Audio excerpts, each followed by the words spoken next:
Yes, madman. Princess. You can't stereotype them all, kid. As much as you want to, you can't. Well, you can, but it's not good for you. Yes, Al McGaskill.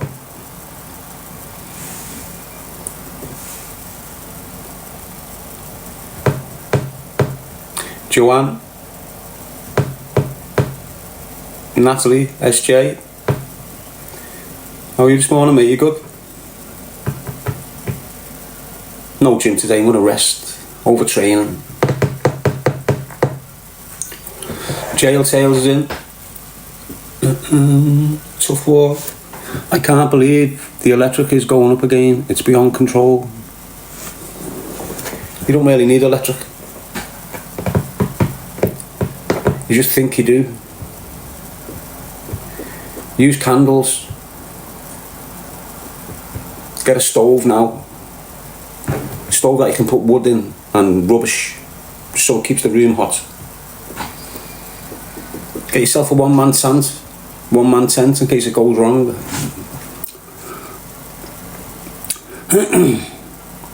Some Everton fan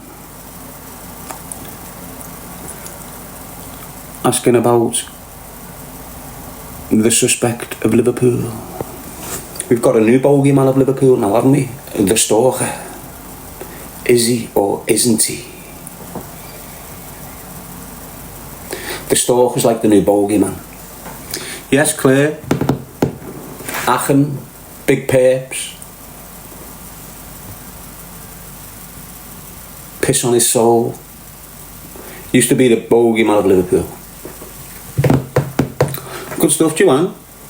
Natalie SJ. Now the stalker's took that pedestal, took that title, hasn't he? Because. How are you, Siobhan? Great minds think alike. How are you, Christine? And Theodon. Julie Payne. Yes, Princess. Anyway, let's get away from the negativity. Big Peps, lad. Jane.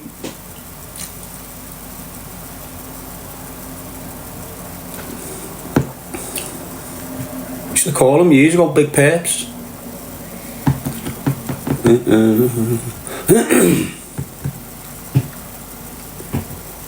It's mad some of the people I've met, innit? I'm being round and I'm just watching them all die. My grandson goes to the hospital in Liverpool and everyone is so kind. Everyone. Lucky Irish, Susie Bigliff's online coach, TikTok traveller. Have to go, we'll join you later. Why, where are you going, lads? Roman, Maria Hamilton. Roman. How are you, kid? Are you Romanian? Roman. Where are you Polish? Where else have you heard that name, Roman? Life of Bali, you're on early. I'm not. I'm just allowed to come on because my platform's not shut down. Yes, Shady Baby, otherwise I'll be on this early all the time. And I haven't gone to the gym. Not yet. It's Friday, people. And it just doesn't feel like every other Friday at the end of the month. I just feel I'm not arsed. That's what I feel like today. I am not arsed. How are you, Clip Central? Making a killing off the back of my content, aren't you, lads? Shady Baby's in.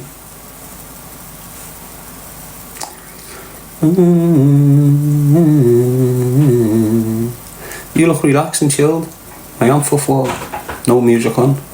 No telly on. Just me and you. Sarah, how are you, lad? Lisa Banks.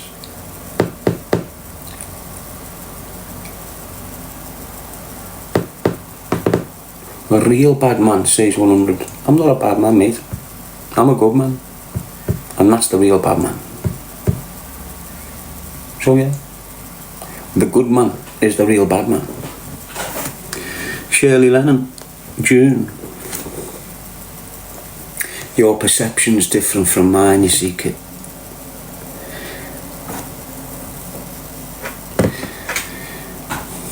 Is Akin really gone? Of course he is, lads. Do you think I'd scream about it if it wasn't? He predicted it himself, hadn't he? You know, he set rumours off about a year ago that he'd been found already. Remember the rumours came out last year? That'd been him, that. Him and his little sidekick Cody from Manchester, who runs the platform now called Manchester Crime. He sits behind that, Cody.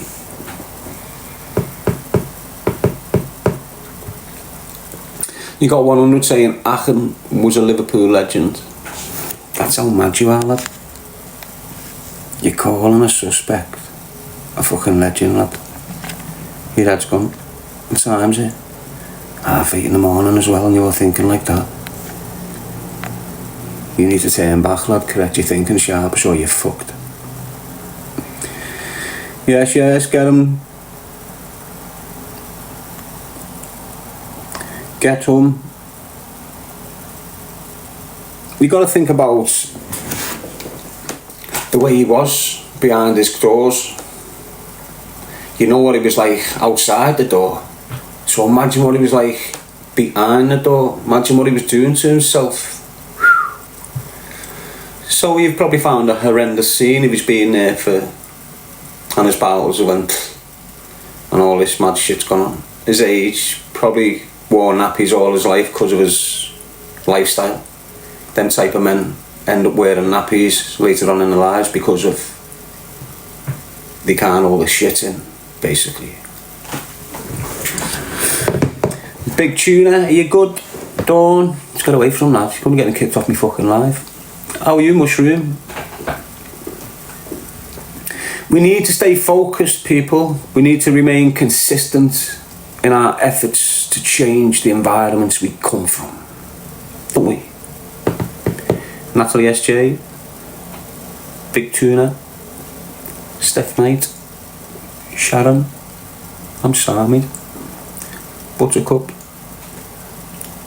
Win Skinuski, Karen Keegan, Eyes Lady Jewel, Best Fido. Just your pictures are messing it, kid.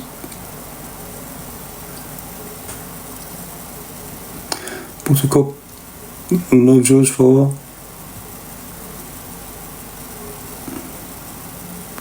Swifty, Susie. Can I ask you a question? If I see it next time. Smiler. If I see your question, Lara. I've been trying to do that anyway. How'd you do that on here? How are you clear? How can I let you ask me a question? Like the thing pops up, most question. Desert Rose.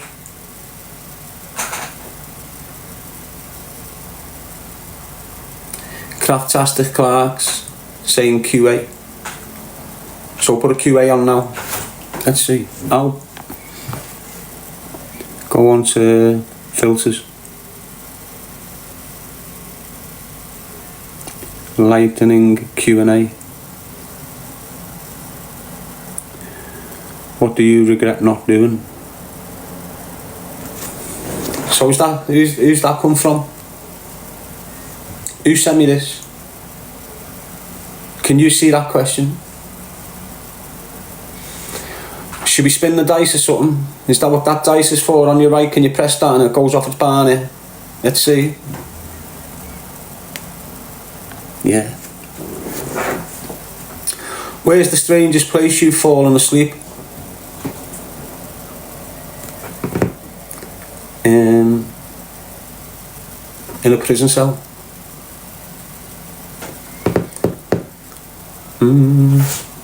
The strangest place I've fell asleep is a prison cell. Next question. What's one thing you've been bought but never used?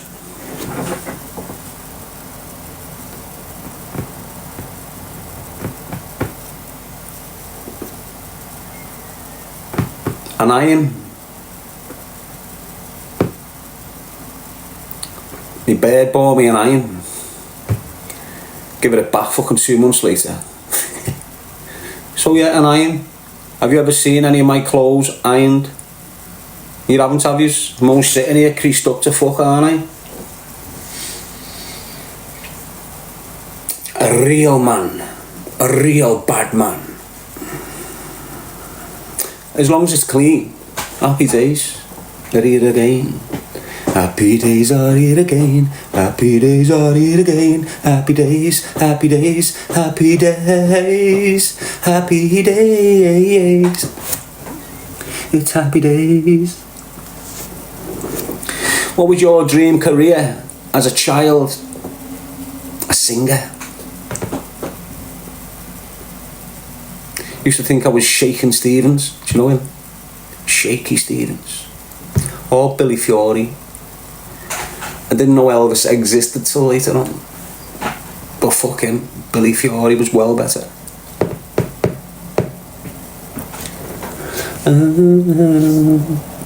Let's go again. What would you do first if you won the lottery?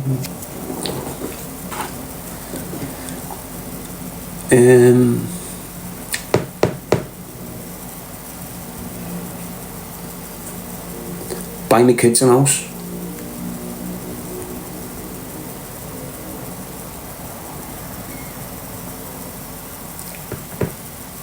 Open a bank account for them and transfer half the money straight into their names for them. And then probably buy community centres. Get myself a nice little 2-bed apartment in the city. And then just spend it on the city. Honest. No bullshit, mate. Straight away I'd start doing that. Everything I've wanted to do in the last 8 years and I couldn't because I never had money would get done instantly. And it's all give. It's not only for myself. But you don't need to win the lottery. And don't pin your hopes on some gambling event, because that's what you're doing. The lottery's gambling. You started with 1, now your ma's getting 15 a fucking week and a few scratch cards. So don't pin your hopes on bullshit to make a good life. How are you, Julie? So yeah, what would you do first? The lottery? Make me kids millionaires? Straight away. First thing I'd do if I won the lottery is make my kids millionaires. Every one of them. Every step kid. Every kid that's been in my life. When I've been around a woman. Any kid like that. It's the first thing I'd do with it. Charity starts at home. If you didn't know. What would you do if time was frozen for 24 hours? Freeze. If time's frozen, we're frozen. So it'd freeze.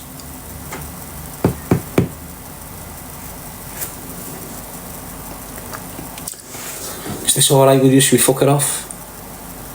Do you want more of these questions or should we just leave it there for a sec? Come back to it later? Not overuse it. Got someone saying more, but your account's shit, so let's get rid of you. You're probably screen recording, thinking, wow, I've got pure, beautiful content here. Beck saying more. Go ahead, then we'll go more. Let's spin that dice. What annoys you the most?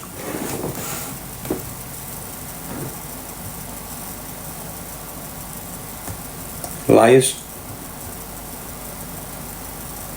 Liars irritate me more than anything in this fucking world. Liars. Untrue people. Untruthful people. That's what annoys me. Yes, Natalie, for that number 5. What annoys you? It's probably that, isn't it? The liars. Look at the shit you've gone through because of liars, mate. Look at the shit I'm going through because of liars. It's been all my fucking life though. It's mad. Not all my life, because obviously people have told loads of truth on me. Hence why I've gone to prison a lot of my life. You call it snitching, when in reality they just told the fucking truth on me. So you need to look at things. All day O2. What annoys you the most? I've just said that. Untruthful people.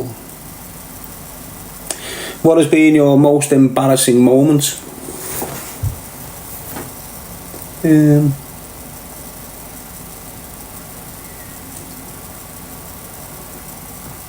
Honestly, since I dropped media. Years ago I used to get bullied a lot by my older brother and his mates. And one day we had this fancy dress event at the school that I'd gone to. I was in first year seniors. And the cunts dressed me as a woman. I forgot all this, but I've got the reports, got the documentation to prove it. Now they've sent me in school, and I'm in school angry because I'm dressed as a fucking woman. And everyone's looking at me. All the other kids are dressed in mad things and laughing at me. And then the teachers came over and done a joke, so fucking attacked, bang. Fumed. And they documented it all. And that's probably why I hate that fucking type of person these days. Yeah. So that was the most embarrassing moment of my life. Being forced to dress as a woman and forced into school. And then getting put on detention when I kicked off because everyone was laughing at me. Go on then, Rosie. Say it dead fast though, mate, so I can see it. Got expelled about a month later. And that was it. That was my school. Ended at the age of... Well, I got kicked out of Major Leicester School. But then you had the summer holidays. So I was kicked out of Major Leicester School 3 months before the summer holidays because I was fighting with some kid every day called Joey Ainscoe. So I got kicked out of Major Leicester School for 3 months, then the summer holidays kicked in. So when I went back, I was in first year seniors. And it just went mad there. Ended up on the roof, throwing slates at the teachers. That's what he ended up doing. They were just persecuting me in the school. Honest. Would you describe your childhood in 3 words? Non-existent.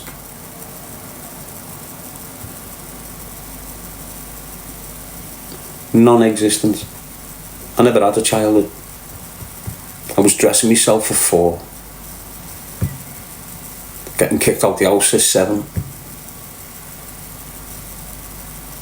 So there was no childhood, there was no fun. There was when we were in Tommy White's. You had 7 of us in a 2-bedroom flat. So you had 2 sets of bunk beds and then a bed on the floor for all the kids, and then my ma and dad was in the room next door. That was in Tommy White's. That's where all those Irish descent got put, basically, in Tommy White's. And then they knocked them down and made this housing estate right next door, which was the Grisdale estate. So we moved on to there. But then Danny burnt the house down. So we ended up in care. Years later, out of care, started living in Delamore Street. Was down there for a few years. It went off down there with Mikey Wright and all that. So my ma's moved back onto the Grisdale estate.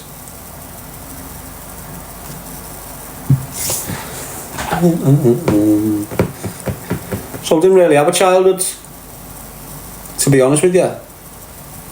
Well, you did, but it weren't... I don't know.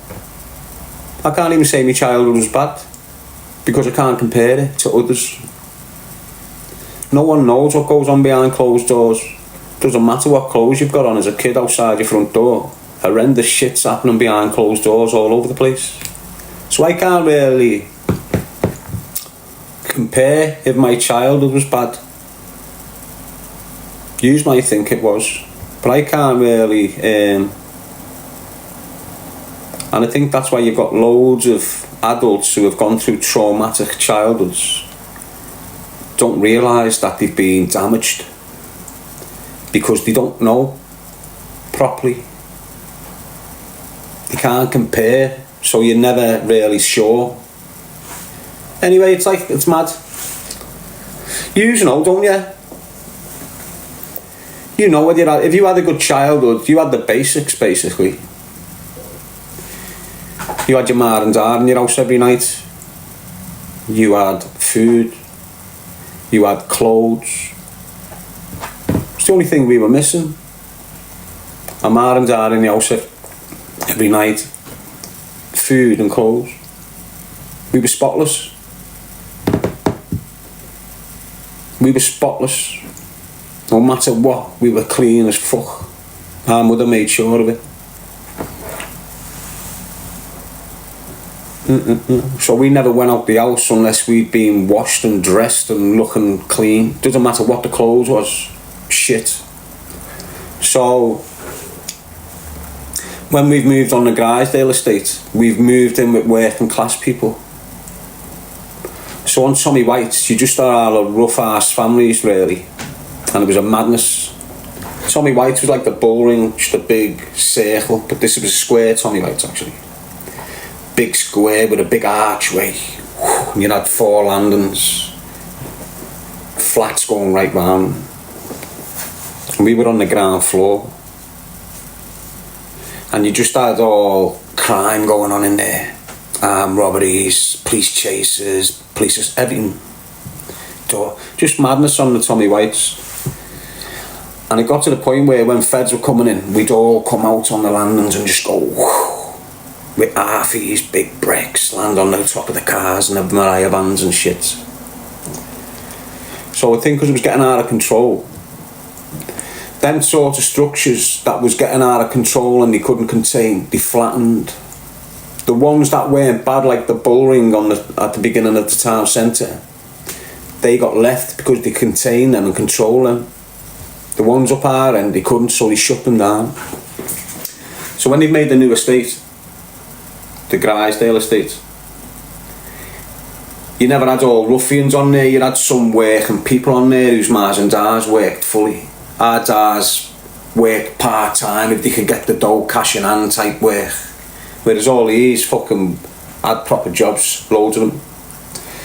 So when Christmas was coming round, and instead of me dad giving me ma money for Christmas, he's drank it, or sniffed it, or whatever the fuck they were doing back in the day. Probably sniffing without us knowing. Loads of them, not just my ma and dad. So my ma's then got to try and fend for 5 kids on Christmas Day, and she's trying her best. So she's going out and getting us trainees that she thinks will do, and we're throwing them on our feet, not realising that the fucking mouldies. Do you know what mouldies are? Do you know what mouldies are? Like AstroTurf boots from the 80s. They look like trainees, but they're not. They're for Astros. So my ma's went out and bought Patrick. You remember Patrick? Black and white with the fucking thing on it. She went and bought us them. We're all buzzing in them on Christmas. Hey, brand new trabs. Go outside. All these have got fucking Reebok pump, fucking Mizuno flash. All these mad fucking trabs on.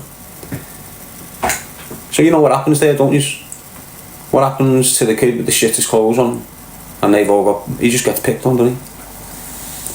So that's what we were up against really.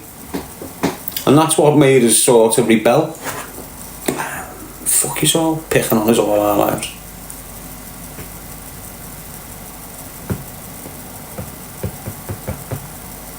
So now I can sit here in the shittest clothes in the world, but as long as they're clean, I'm happy.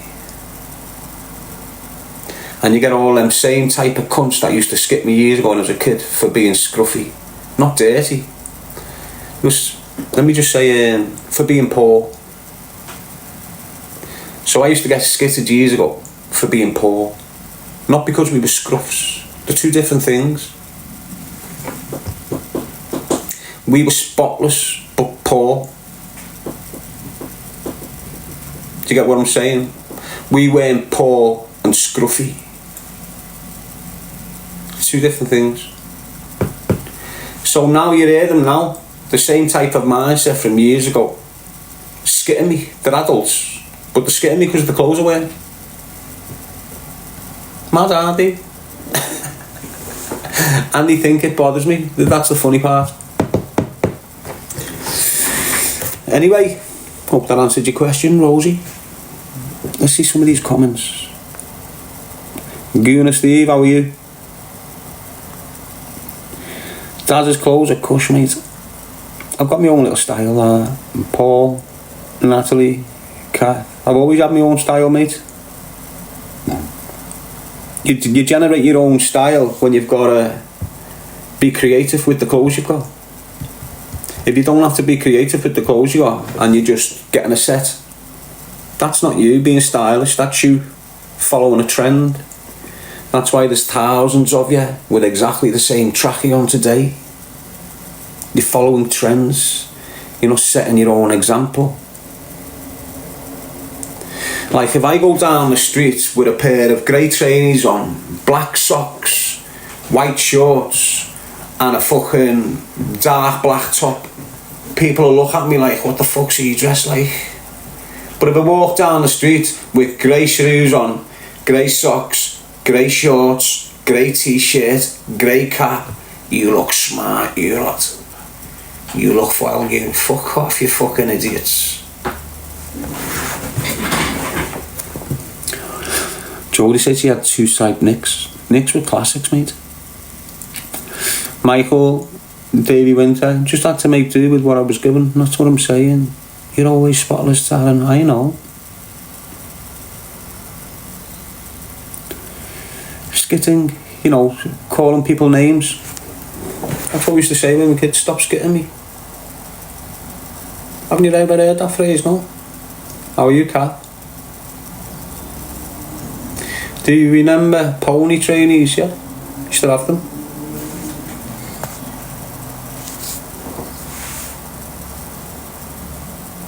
I never started getting good trainees till I was an adult, dealing drugs. Then I started spending like, I've still got some now, I've got trainees under my bed, Adidas Y3s, from 2005. Got them sent in whilst I was on remand for visits. I've got Nike, I've got a pair of Nike high tops from, I think they're 25 years old or something, you know.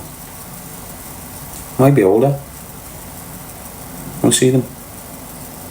Want to show you them? They're a bit damaged.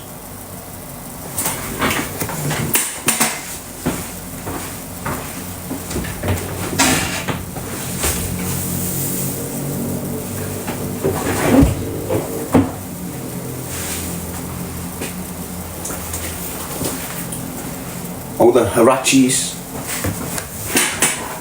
Hirachi high tops.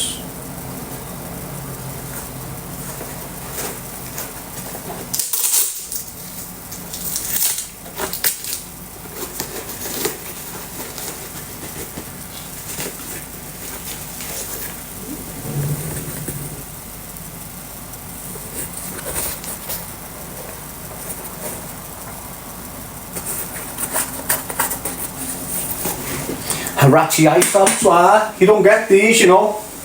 I believe they're not sold anymore in that version. How much what?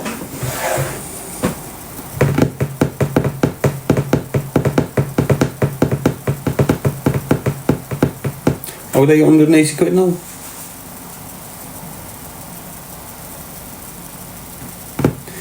You can't get them now. You will not find that style. That's 15, 20 years ago, that, lads.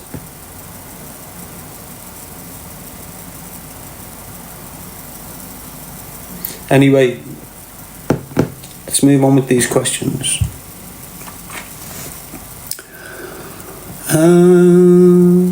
What's the scariest thing to happen to you? Well, I've had quite a few scary things happen to me, you know. I've had people jump out on me and the guns have jammed and they've ran away. But that's not the scariest. Scary though. How are you? Are you married yet? Abdul? Paulie?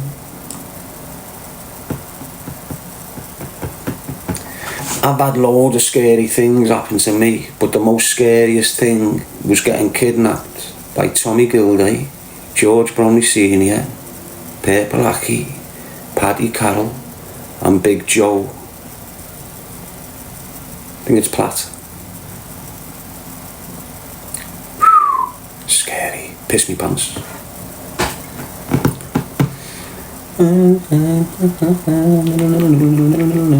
That's when I was a kid. Some money went missing, but I hadn't took this one. But some money hadn't even went missing, just got misplaced. He put money behind the couch instead of putting it on top of the fucking kitchen thing. And when he's gone, this is Tommy, when he's gone to check the kitchen thing, it's fucking gone in his mind. And I'm the only cunt that was in the house. So now I've got a search party looking for me.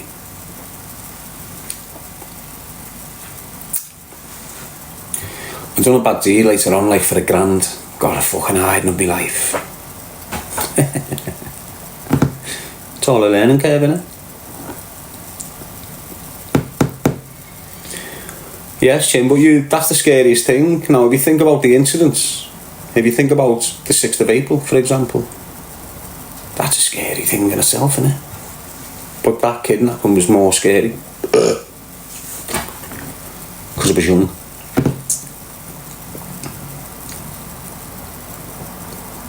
Things are well scarier when you're younger, aren't they? Julie Payne. Let's see what the next thing is. What's the craziest dream you've ever had? I don't think it was a dream. I think it was an out-of-body experience. Yes, you know, Brand.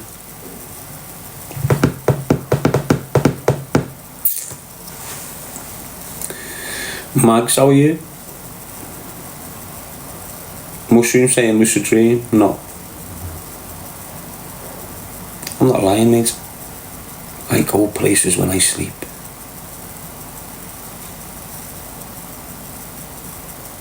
Not lying.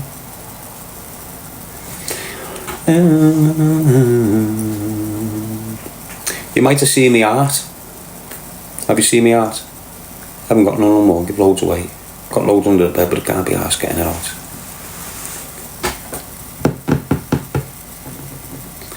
So, what's the craziest dream you've ever had? Let me tell you, I met giants. So for years, I've been waking up around 3 AM. For years. I made music about it years ago now. And I made, Kafla. Used to wake up around 3 o'clock every night. Still do. 3, 4. But when I'm waking up, sometimes at periods in the year, because it's been happening for years, I'm waking up like I've done a circuit. I'm sweating, all my veins, all my muscles tensed, my jaw like that. And I'm waking up.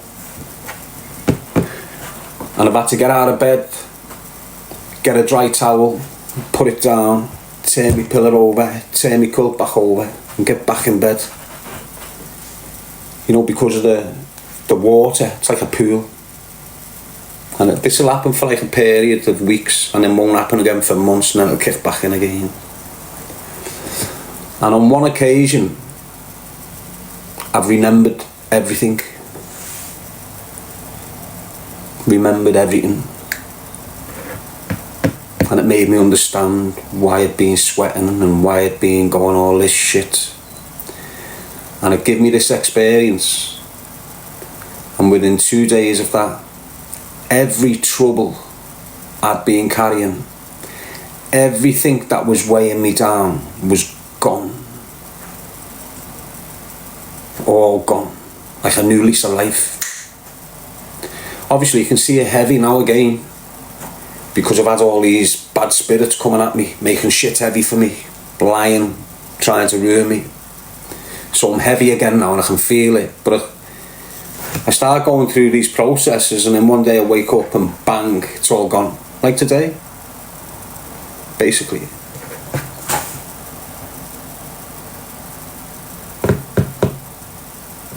So when this has happened, I've woke up, the usual, all my veins popping out, my muscles sweating. I'm waking up like this, no flat on my back. But on this occasion, this is what happened. It's like I've come out my body like this, and now I'm looking at me asleep on the bed. This is what it's like. Honest. And then me ends up going towards, from nowhere you got this blue circle with like grey. It's like a tunnel, but you can't see the walls of the tunnel until you've gone through the blue circle. So now I'm moving forward. Now I'm here. It's hard to explain to you, and I couldn't explain it years ago, and painted it. And then as soon as I'd done that one painting, I went on and done 55 paintings, and I'd never painted in my life in 3 months. So anyway, let me bring it back. So now I'm feeling myself in this, and I can feel myself getting pulled towards the circle, dead slow. I'm like this. Have you seen that figure that you used to see on BBC Two? It's all in the art, the figures that I was witnessing, it's all in the art that I was creating. Do you get what I'm saying? So I'm now like this, you know, like a star shape, your arms out, your legs out like that. Have you seen that figure with the circles around them? This is what I'm like now. And I'm getting pulled into this circle, and as I get close to it, it sort of sucks me in and goes. So now I'm going like this into it. And then as soon as it touched the other side, I go. Honest to God, now I'm like this. And as I'm going down this tunnel, it's all grey, but you've got like square lights and square lights along the floor. It's weird. Like single lights. I'm going down, and then in front of you, you've got another white screen, but this time there's fire around it. And you're hitting speeds already, but as you get close to it, it slows you down again and starts sucking you in again, like you're going dead slow. And then as soon as you get through it, even faster. So now I'm going hitting speeds, and I can feel it all. It's fucking weird, you know. And then when I hit, there's got one more screen, light blue around it, and a white screen, and I've hit that. But I've stayed this side, and now I'm watching a cloud of me. It's weird. So now I've hit this. What I'm looking at now is a plain white room, dead light, dead bright, nothing else there. Nothing. When I've hit this thing, it's like the physical me has stopped this side, and something's come out of me and ended up that side. Now I'm in this kid, but still being able to watch. It's weird. So now I'm just stood there, and then from nowhere you had 5 or 6 massive silhouettes of men, but they were clouds. It was like white clouds coming out of a white background, and you could see them massive they was. And one step forward, and I've woke up. What happened? And then I'm trying to explain that experience to my people years ago on social media. I'm trying to explain it to them, and I couldn't. So the only way I could explain it was by putting a picture on a canvas. So I went in the shop, first time ever, got a little square canvas, paints and a stand, and done my experience. And then as soon as I'd done it, it was a shit effort. But then from there, I had people in Australia commissioning art off me, paying £500 for paintings. I had kids all over the place buying art off me for £5 ton, £300, £400, like this, wow. But then the rats kicked back in. And this is all true. That's all true. And that still lives with me now, that experience. And it reminds me every fucking time. You might have heard me saying a few years ago I want to get my tattoos off, because I think that's what ended the experience. When they've witnessed what was on my body, it was like they went,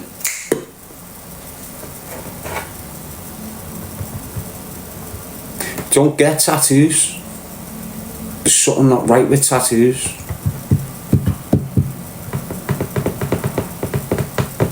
Mine's charcoal. My tattoo's charcoal. My tattoos were done in jail, and you don't have ink. So what you see on me is all charcoal.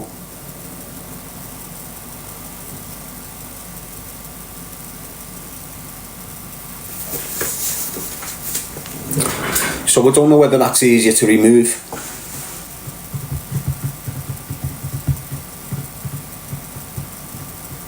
But anyway, that was my experience, mate.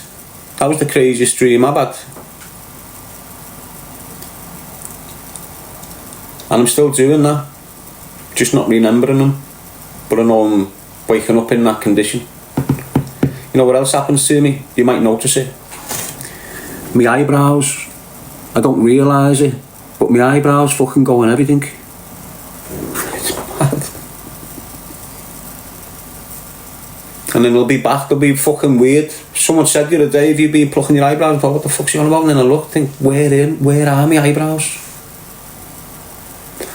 I can start on my bed normal, and then before I know it, I'm squashed into the wall. Head first. Like a force is being pushing me into the wall. It's weird. Anyway, let's keep it going. What's the best gift you've ever received? Life. The gift of life. In all its form. My daughter. It's a gift of life. My existence. Gift of life. That's the best gift I've got. Still got. What game do you remember from your childhood? Murder ball. Murder ball. Or Kirby. Curbs. So Curbs used to have a case ball. A football. And you know your street, you got a curb this side and a curb that side. One would stand on that side, one would stand on that side. You could kick it. We started playing kick curb. You know, when we got good with the feet. But you normally throw it, and if it bounces back to you, if it comes right back to you, you'll get 2 points. If it is the curb rolls, you'll get a point. We used to play that for hours and hours and hours. You used to get a double Kirby, didn't you? Get another throw because it come right back.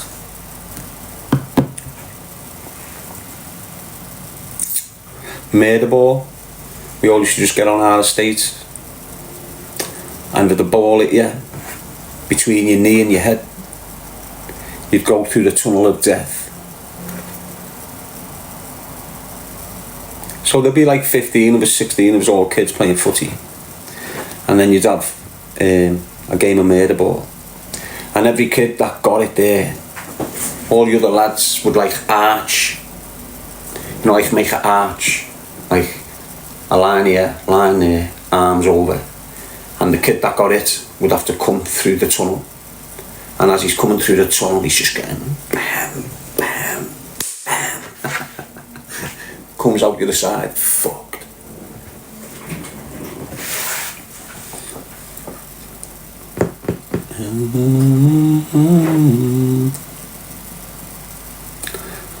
Some of you might have just played fucking jingles. Used to play jingles.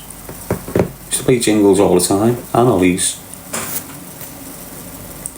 Did you used to play jingles? Do you know what jingles is? So what you do, you'd have 3 or 4 years. You'd have £5 between you, like 10p's and 20p's in your pockets.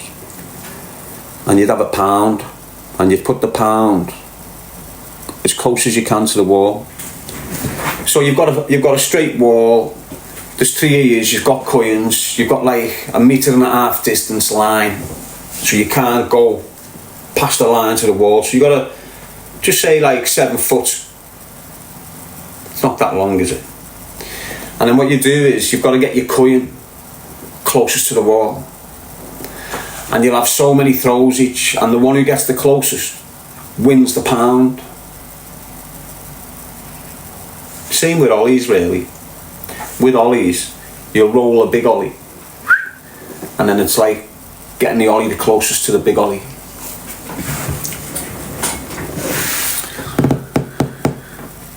Got Marcus saying we called it pigeon toss. Well, we called it jingles. Why? Because when the money was landing on each other, it jingled. So we called it jingles. You know, the normal name. By the time it got to use, don't forget we started this shit. By the time it got to use, you had all fucking names getting put on it, lad.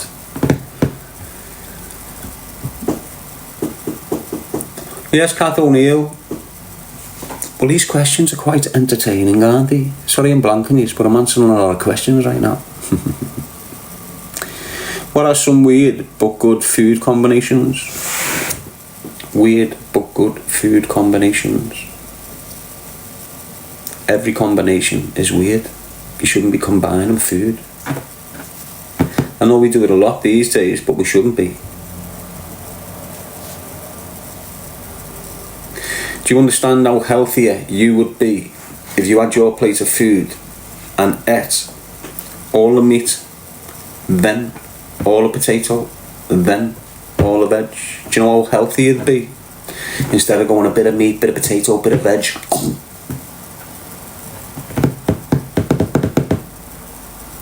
But let's think. Sugar butties, they're nice. Sugar butties, mate.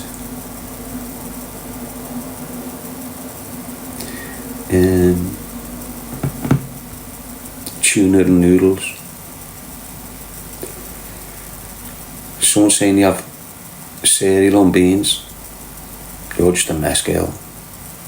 If you're putting beans on cereal, you're just finished.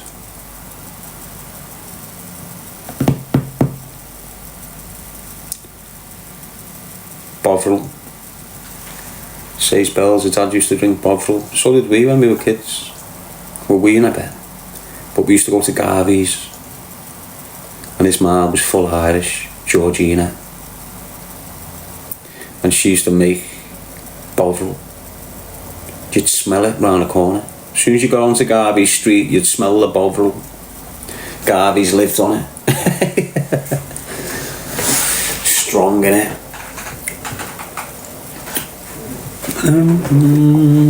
Butter on banana.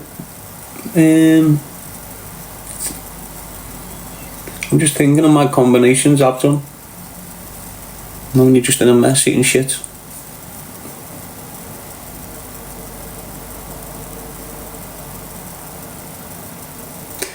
You know what's the worst combination you can do? Cereals. When you get like Rice Krispies, Weetabix and something else, wow, it's a mess. Tomato ketchup, pot noodles. Kat says she hates cereal. Nutella porridge. Fuck that, mate. I don't know, celery and Nutella.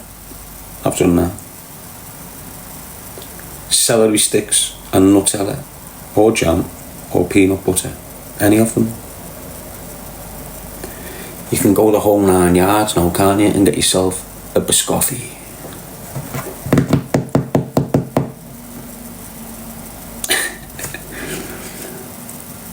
You know that, Mike? If you had 3 wishes, what would you wish for?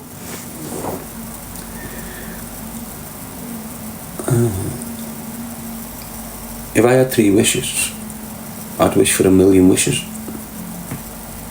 And then give the other 2 away, so they can do the same.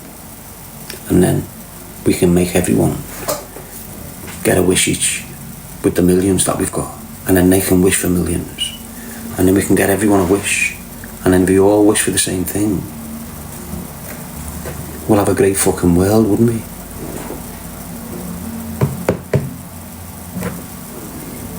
Probably get some fucking helmets wishing for a Kia coat, though, wouldn't you? And fuck it all up.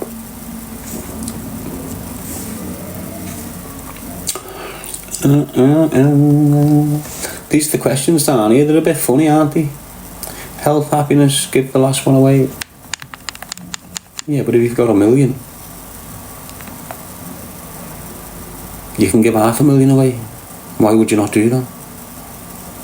Use 3 words to describe your week. Use 3 words to describe your week. Very fucking fruitful. All the F's. And the ones are being it. Well, fuck it for today. Very fucking fruitful. Why are you coming fast, says Karen? What are you on about, lad? Do you like being in my life? And Sue says crazy, stressful, but positive. If you could live in any movie, what would it be? The Snowman. Remember the Snowman years ago? That boy just flying away with the snowman.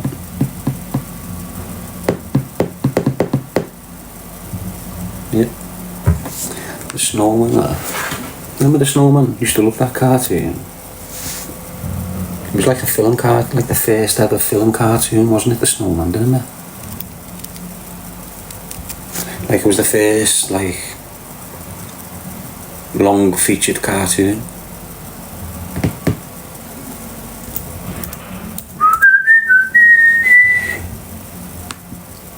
How did the song go?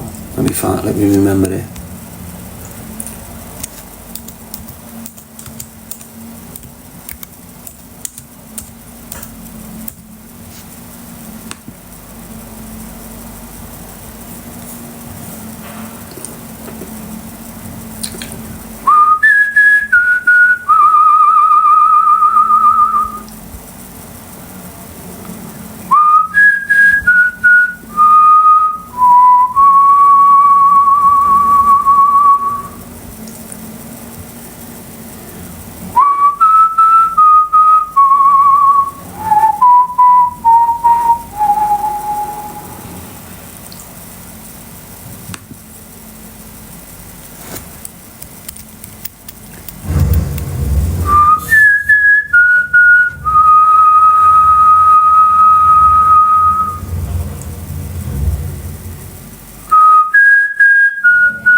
Reminiscing right now, people.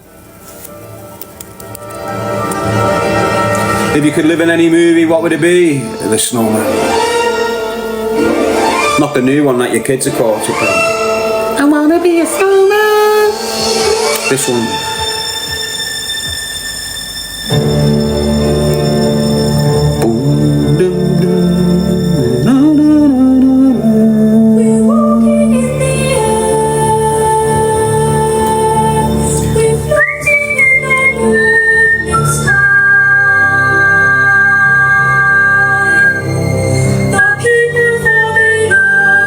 Sleeping as we fly.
Snowman.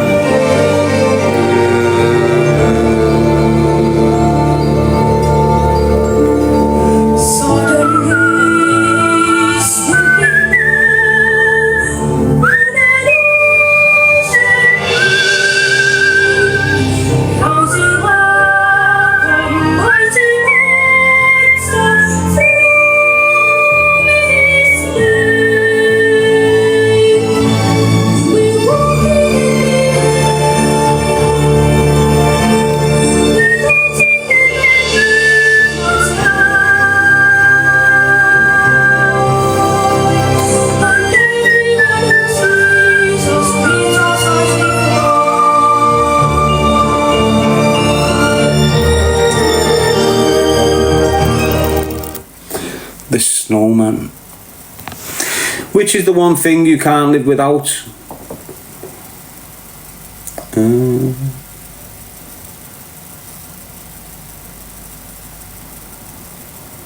Myself.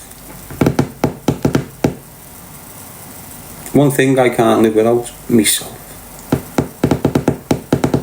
Your daughter, I'm living without her. For some reason, that's what it wants to be.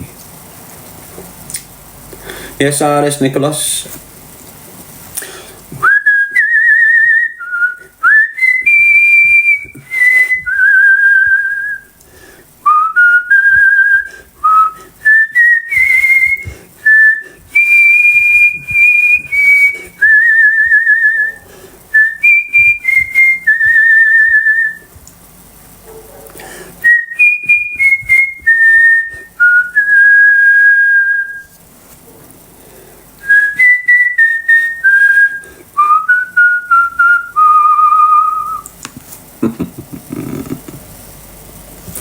What are 3 things you do every day? Get a wash, have a shit, and get some food. The way round. Have a shit, get a wash, get some food. Yes, Chris, Big T man, Matty, Wagwan, Kit Biff. How are you? Bon isn't work. Say sock robber. Tell your name, lah. Look at your dad. That's why you identify yourself as a sock robber. Finished, aren't you, lad?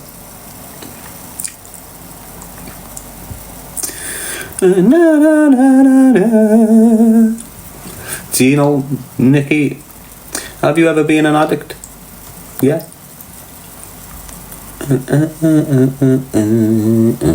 Of course I have. We're all addicts.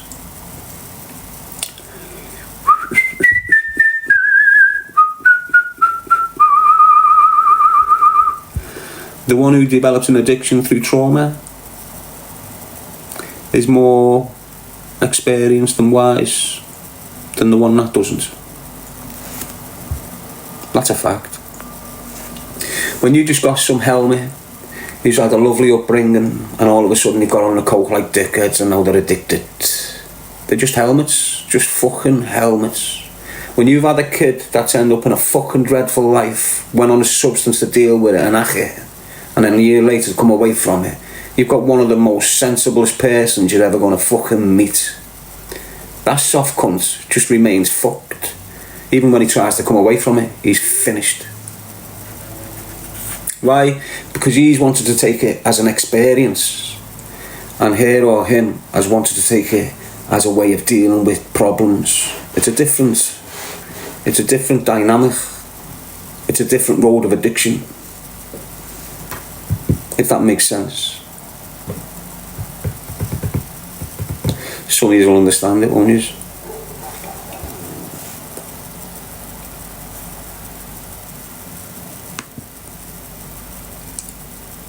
Do you understand what I mean?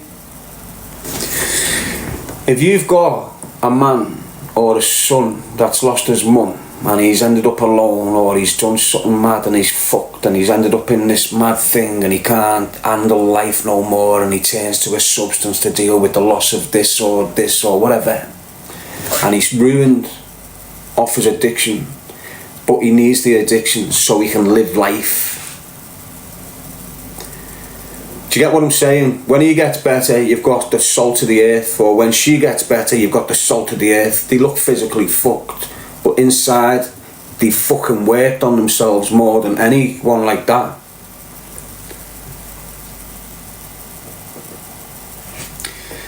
This cunt never had trauma. This cunt has not gone through an horrendous situation which has made him think he doesn't want to live no more. He's already enjoying his life, but he wants to experience it more or something, and ends up fucked. He's just ruined. Dirty, horrible, nasty pieces of shit. That's what they turn out like, and they don't correct themselves. The other ones, they're correcting themselves all the fucking time. When they start, you get people that just end up in there and haven't got the fight to get back out of there. Why? Because they haven't changed their environment and the people. When you're on a real process of recovery, you sacrifice everything in that life you've got to recover from. Everything and everyone. You've got to, otherwise you're not going to succeed in your recovery. Fact. And your recovery can be from an addiction. Your recovery can be from that violent relationship. Your recovery can be from that car accident. Anything. Recovery is a process regardless of what you're coming out of. The recovery process is exactly the same. And if you don't distance yourself from the shit that made you fuck up, you're never going to get better. Mentally or physically. It's like a young girl's had a mad accident in that car. If she doesn't take her mind away from that accident, she will not recover psychologically. That's why you've got to accept this and move away from it, otherwise you won't get past it, meaning you won't recover from it. Physically and psychologically, you've got to remove yourself from them places. We've got someone that calls himself after a cereal box, Kellogg's, Levy Bean 77. Says it all about yourself, doesn't it? Hey, little weird, strange person. Ian Mac, happy-go-lucky, alone to recover. It's the only way you do recover.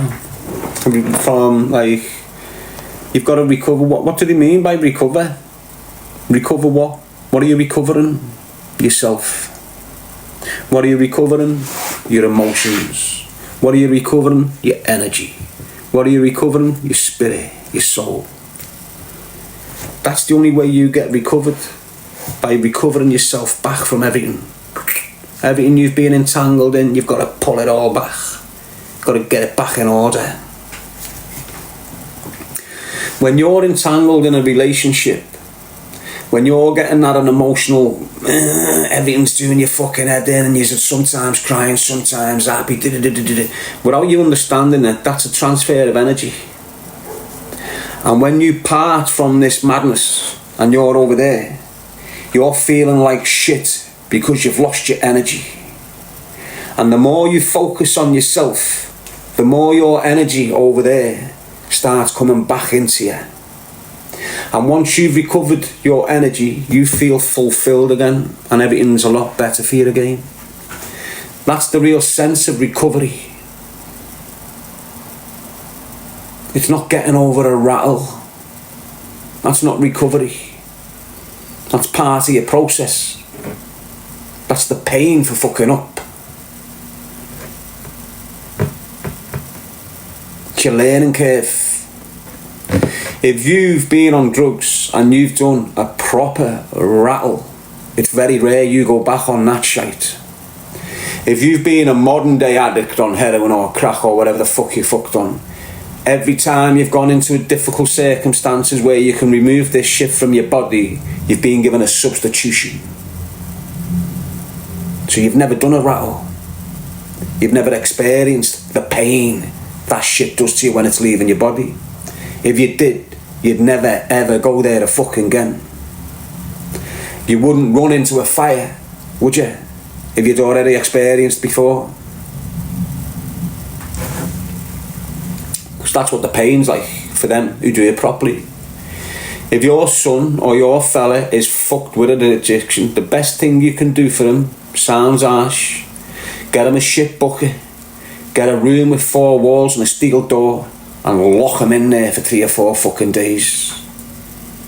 Let him spew, let him shit, give him adequate salt water, give him adequate food if he can eat it. You know, keep us civil. But if you want your kid to correct his fucking ways, lock him in a room, fuck the feds, fuck the government, it's your kid. Bang him away for 4 days, let him go through that atrocious fucking rattle without getting substituted with anything. He won't put himself back there ever again. Ever again, he won't put himself back in there. Ever. But they don't do that these days. Years ago they used to. You could have a raging smacker, go into jail, get put on, what wing was it? Get put on B1 or B2, and you'd have dedicated cells for people to do the turkey. That's what it was called, the cold turkey cells. And if you came off the streets and remanded, they'd give you painkillers, take you straight to B-wing and bang you in one of them cells and leave you in there, and you'll be bouncing off the fucking walls, punching fuck out of doors. That's what they used to do. But then they'd get over it, and then you'd see them come out, get put into normal location, and then you'd see them getting strong, eating, training, educating, and they'd change the fucking ways. They'd get out the other side looking brand fucking new.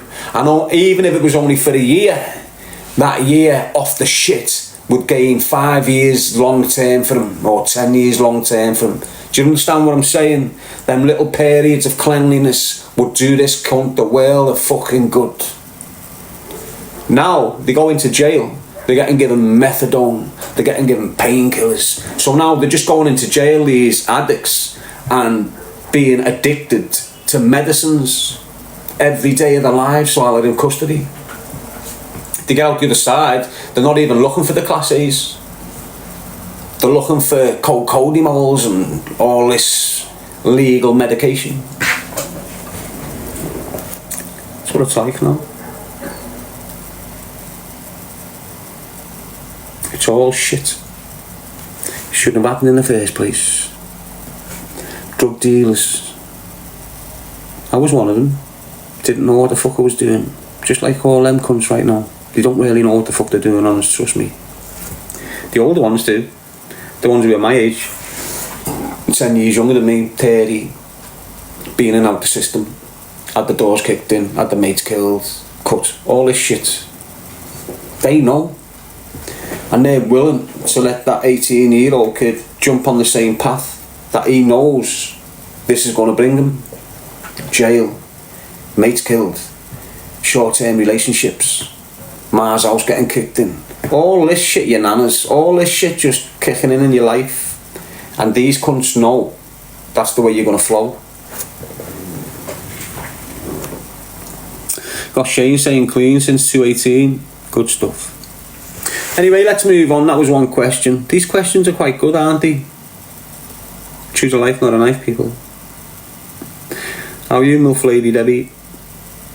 What's your favourite food? Biscuits.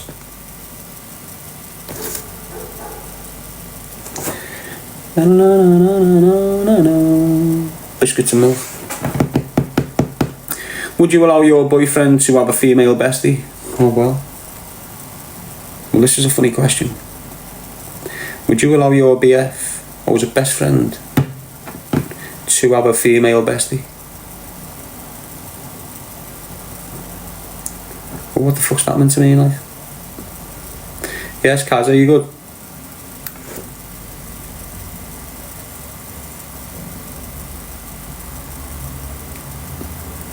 Been picking some belters out lately, like that. Look at that beauty. See the way it's dead white?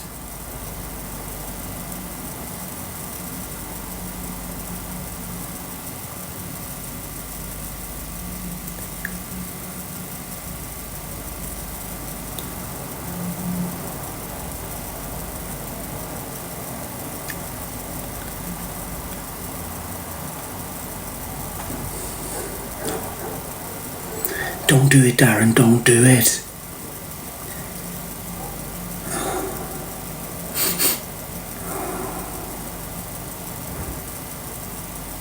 No, don't do it. Don't eat your snot. Why all yous have done it?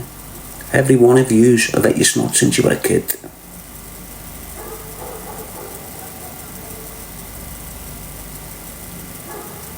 I reckon if a flick, it'll stick.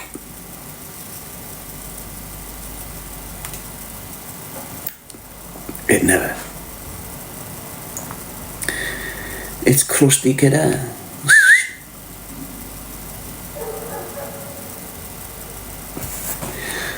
Where did you come from, son? How did you get on top of my finger? Did Tintin give you a bunk? Get away, son. Little flid. Don't worry, it's there, lad. I've got a little wrapper. I can bang it in the wrapper. I'm hygienic, don't worry. I haven't flicked snot and it's stuck on the wall over there. I only do that with Chewy. Yes, Marianne. Morning, girl. What's going on?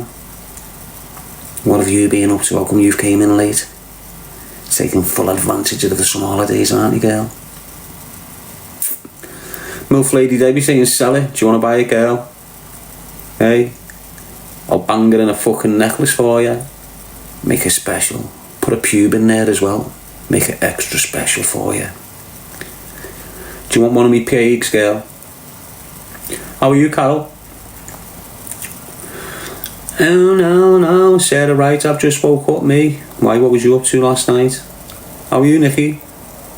Cartoon Ange?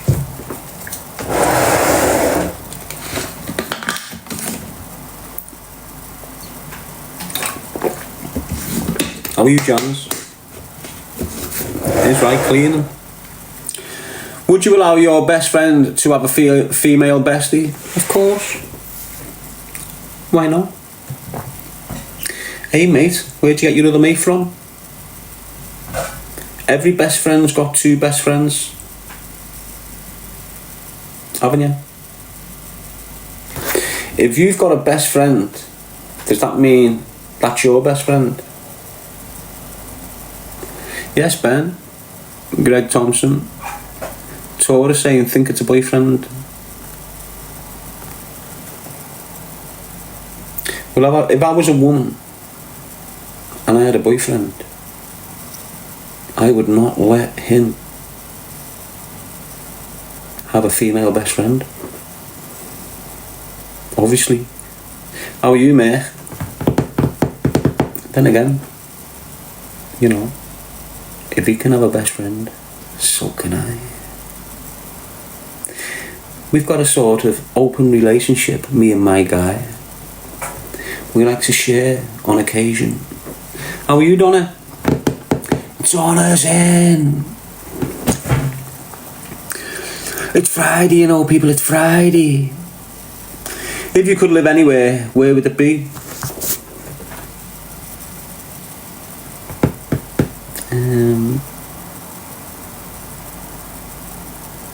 Heaven.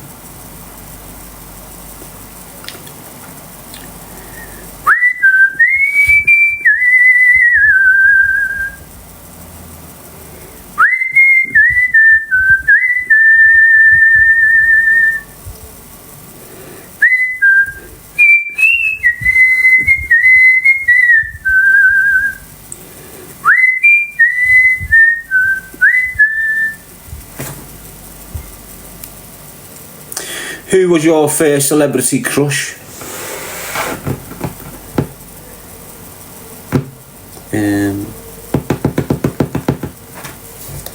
First celebrity fucking crush?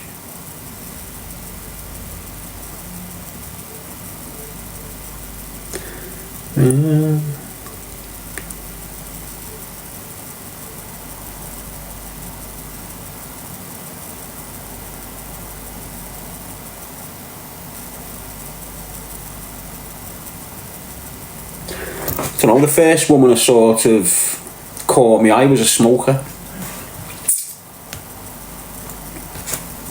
Let me see if I can find it.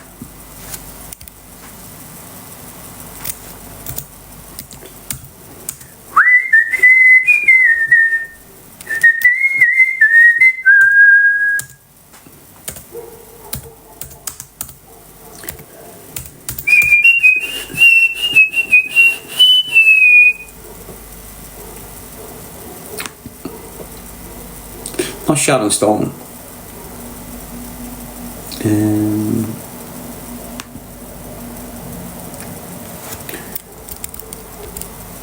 Wayfair's bank holiday clearance is back. Discover massive discounts on all things home, like rugs from £49 and sofas from £3. No, these are not on. They weren't. They're still not on my radar. I don't even like any of them. Obviously, if you're a bit perverted, you'd smash Sharon Stone, wouldn't you? But other than that, that's just a fantasy world, isn't it? Truth under a microscope. Dirty, aren't they? Faithfuls. You know, them type of people cater for the fucking imagination of the dirt. Them type of birds, don't they? Your Kardashians and that. That's not class, lah. Get your shit in a twist, Peter. But there's a bird in this video, and this is probably the first woman who I thought is lovely. I can remember it. Come out in a wedding dress, smoking. Get the video on now if you don't believe me. Go and look at her. Yous all pay for her lips. I was admiring her lips in the 80s, mate. Go and look at the video and look at the girl's lips. Yous all pay for it. Yous girls that want your lips, she's got them naturally in the 80s.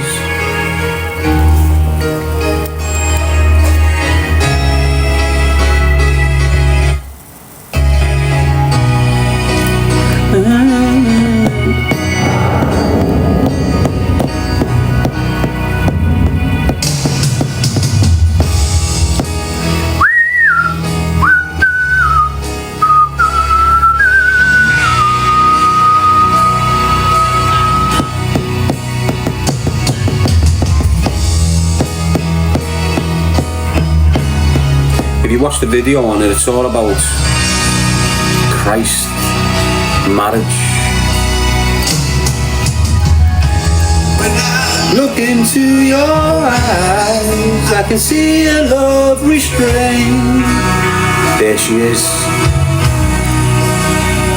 Don't know why I found her lovely, but darling, when I hold you, don't know I feel the same.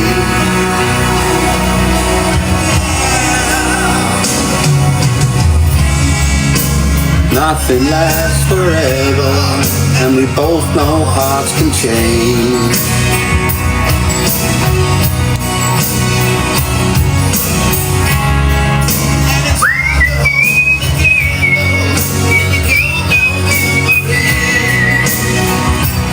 So yeah, that was my first crush on a woman in a wedding dress.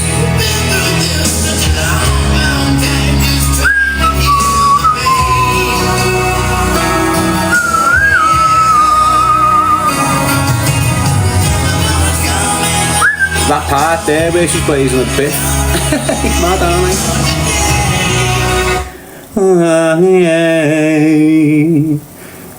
Who was your first celebrity crush? That woman.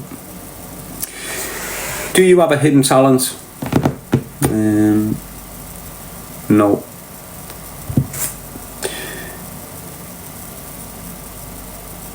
Who would you most like to follow you on TikTok?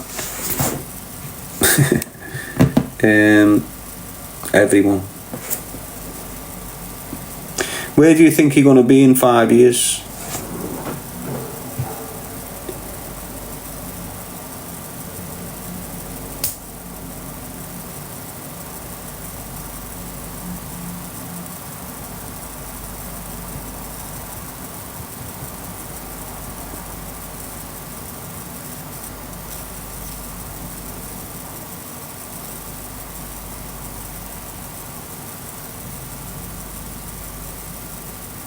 Sitting in an office, in a high-rise office block in a city centre in a part of the world, making fucking Brewsters.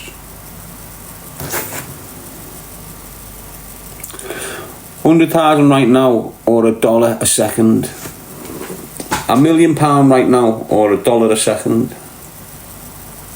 Well, how many fucking seconds are you getting? £1 million right now or $1 million right now or $1 a second? So if you get $1 on a second, is that what it's saying? $1 a second, or every second $1. So every 10 seconds is $10. So every minute is $60. So every 2 minutes is $120. So every 4 is $240. So every 8 is $480, and so on and so forth. Where would you like to travel next and why? Ireland. Why? Because it's the motherland. It's where we stem from. Every bloodline of Ireland should want to go and visit the motherland. What is your unforgettable experience in life? Death.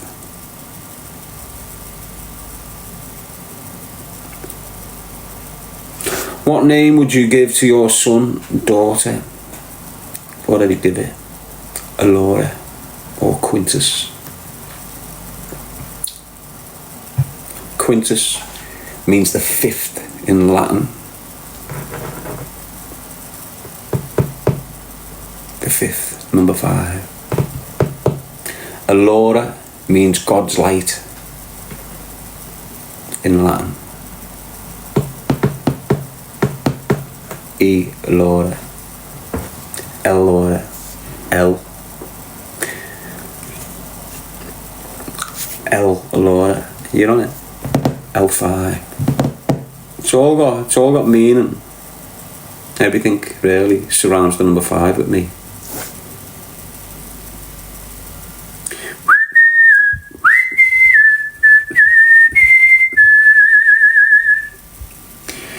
What is a relationship deal breaker for you? Lies. I've been getting lied to for years. That's why a relationship was broke. Can you love 2 people at the same time? Yeah. Yourself and whoever else.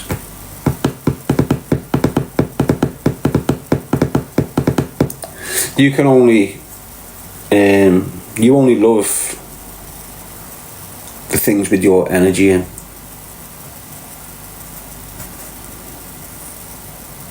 You can't love nothing else. Basically, you can only love yourself, and the reason why you love that woman is because she's got loads of your spirit in her and she's behaving like you. The characteristics of you. So you see yourself in her, which makes you more. You get what I'm saying, sis?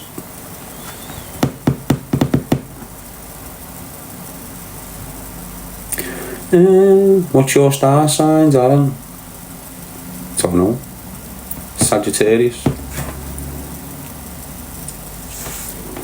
But that's Sagittarius on a 12-month calendar, isn't it? If you could try anything new, what would you do?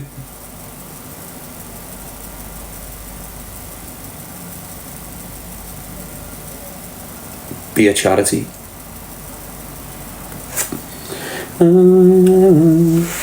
Use 3 emojis to describe you. No. What's something you never told your parents?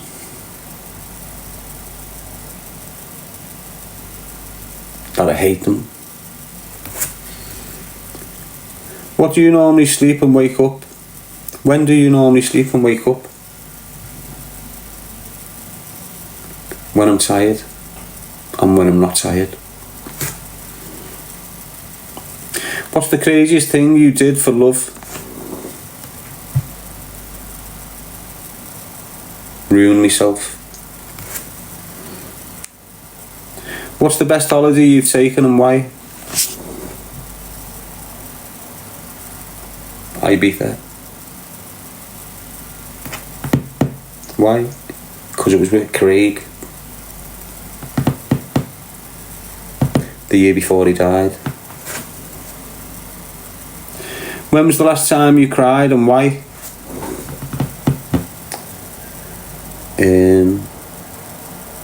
A month ago. Trauma. What makes you happy when you are in a bad mood? What makes you happy when you are in a bad mood?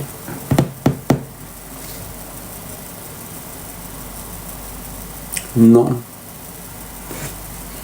Nothing can make you happy when you're in a bad mood, mate. You've got to calm down before you can start changing emotions. If you're able to go fucking badly angry here and then all of a sudden go stay away from me. What advice would you give to your younger self? Choose a life, not a knife.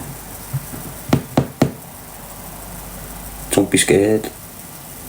Stop rushing. What's the dumbest thing you ever did? Sell a drug. What's your favourite biscuit? I've got loads. Cookies or shortbreads though. What do you look for first in a friend? Truth.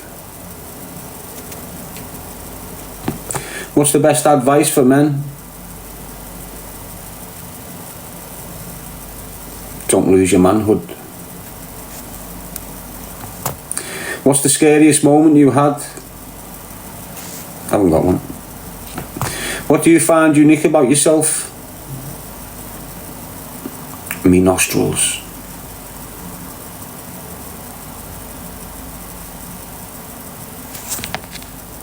No one else can do that on the earth. How many people have you dated in your life?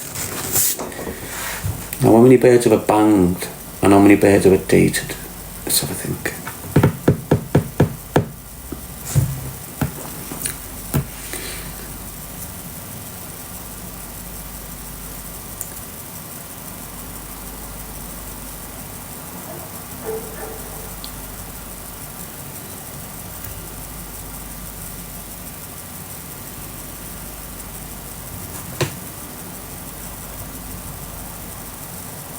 I've dated 7 girls in my whole life. And I reckon I've banged about 11.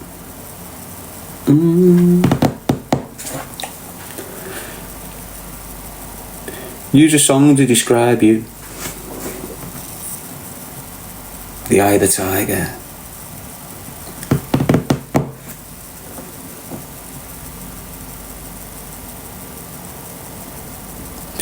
What's something you're looking forward to?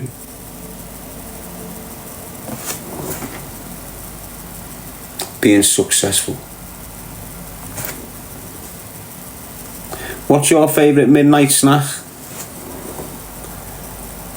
Bit of flabange, a little bit of spit on there, make it easy. What's the dumbest rule your school ever enforced?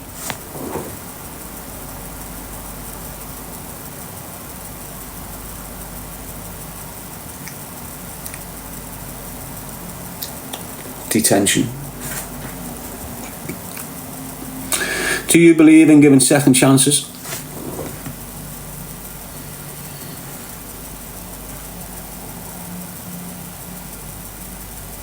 Depends.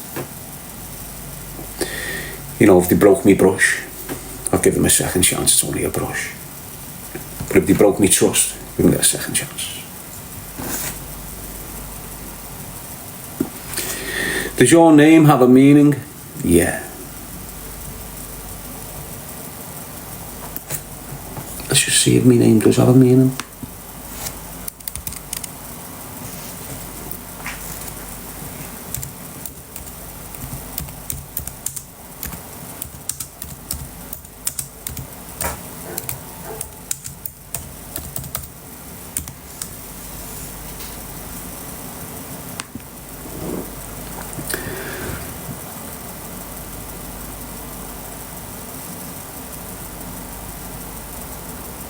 Doesn't have a meaning, my name. The name Darren has no specific meaning or mention in the Bible, as it is a name of more modern origin, primarily from Irish, English and French roots. It is thought to be an Anglicization of the Irish names Dara or Dare, meaning oak tree, or from the French surname de Areli, meaning a rail. Let's go further. Irish origin. The name Darren is believed to come from the Irish Gaelic word dara or dare, which means oak tree. The oak tree was a significant symbol in Celtic mythology, representing strength and longevity. So I love that. Yes, come on, sell it.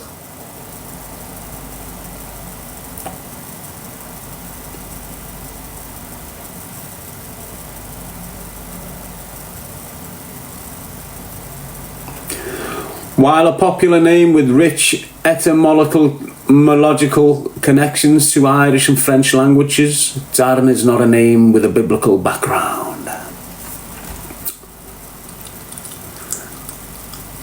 Darren and Darren Gee. Let's see what Danny means.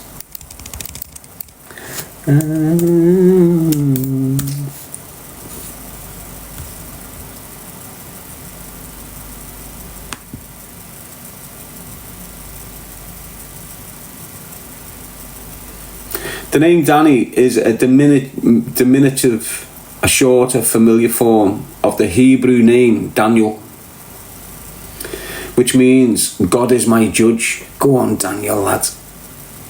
The biblical figure Daniel, found in the book of Daniel, was known for his wisdom, righteousness and unwavering faith that God would judge and protect him, famously surviving a den of lions. Go on, Daniel, lad. Let's see what it says in the spiritual sense.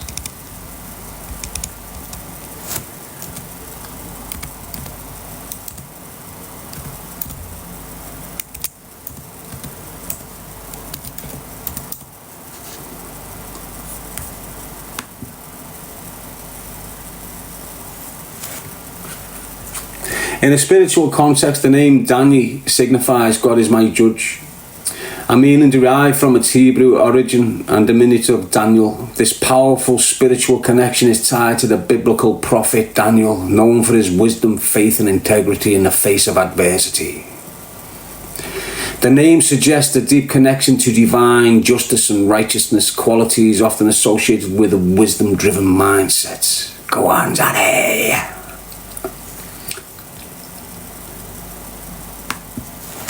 So if Danny ends up on a little recovery process at the end of it all, that's what you're going to get.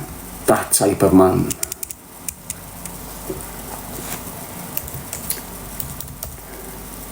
Just like his brother does it.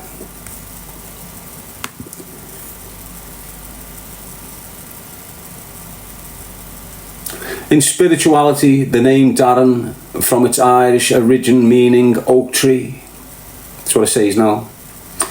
In the spirituality, the name Darren, from its Irish origin meaning oak tree, symbolises strength, endurance, wisdom and a connection to the divine.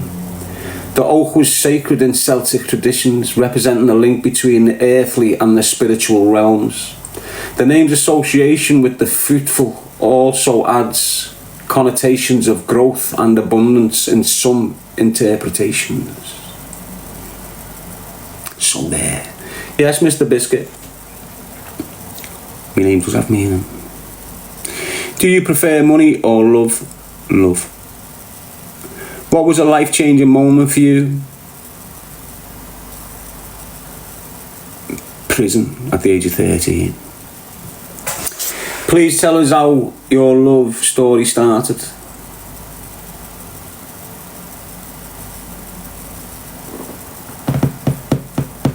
Good on you, Marianne.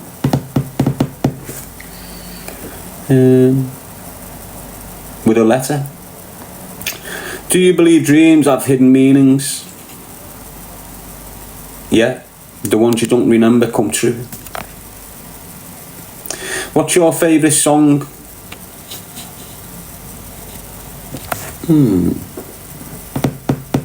What is my favourite song? This one.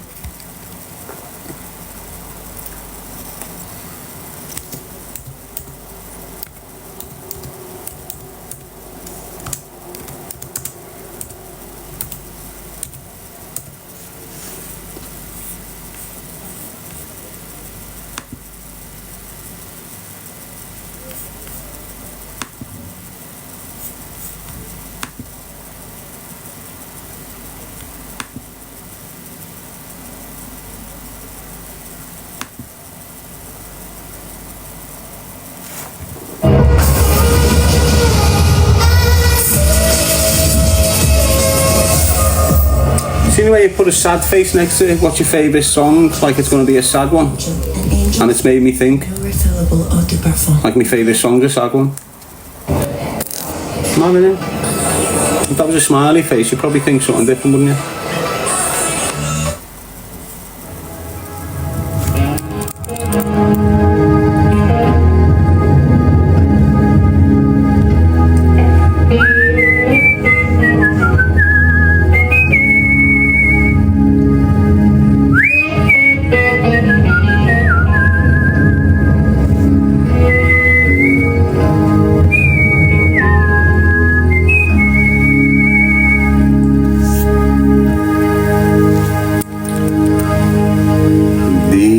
Mist-covered mountains are a home now for me, but my home is the lowlands, and always will be. Someday you'll return to your valleys and your farms, and you'll no longer burn to be brothers in arms. What?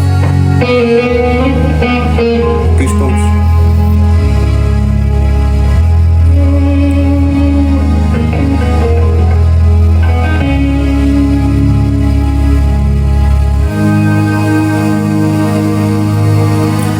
Through these fields of destruction, baptisms of fire,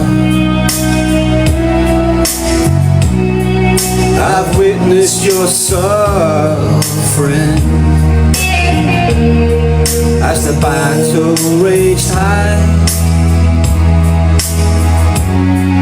and though we didn't hurt so bad, in the fear and alarm, you did not desert me, my brothers in arms.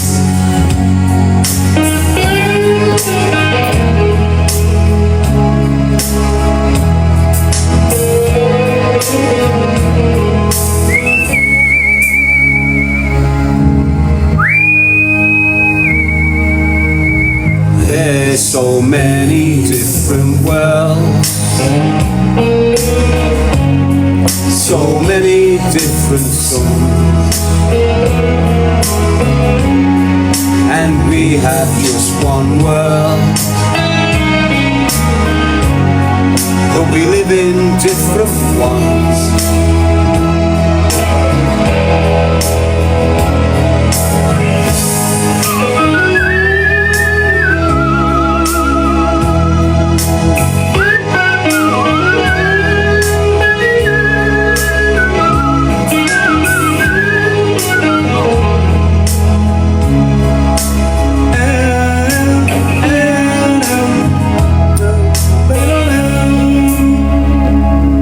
STD. Now the sun's gone to hell, and the moon's riding high.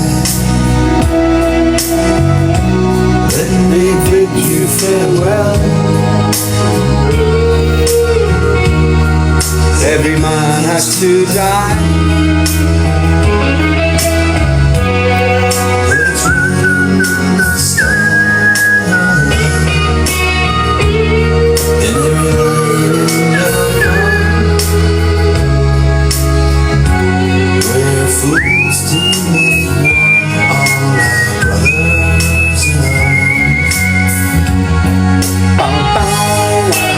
That's probably my favourite. What fashion trend do you want to bring back?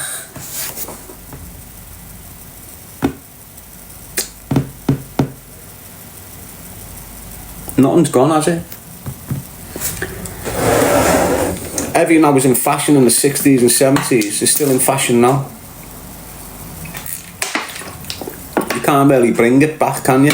It's still in existence. Julie Payne, the 70s, it's all there. Can you help me get to 10k? Yeah, who are you? What's one job you would never do?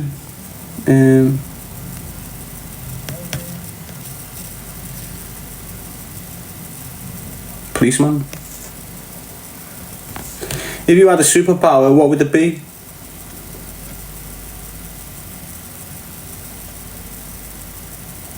Water. Do you miss someone? Who is it and why?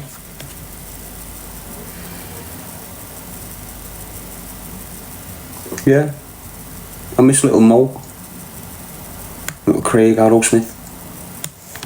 Got murdered years ago. What is your favourite month? December. Why? Because the next month's a new year. Where do you want to travel in the future? Ireland. Biggest regret? Me parents. What qualities do you look for in another person? Truth. What's the weirdest thing you saw as a child? Me dad banging me ma. What trend has been the most memorable for you?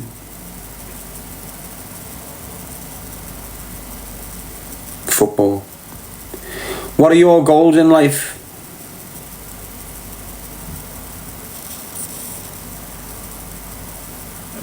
To be a family man.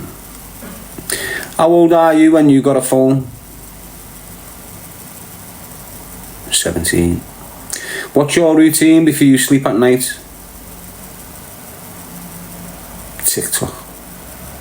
How would you describe your perfect birthday? Can't remember it. What are your top pet peeves? You can't remember your perfect birthday, can you? The day you were born. What are your top pet peeves?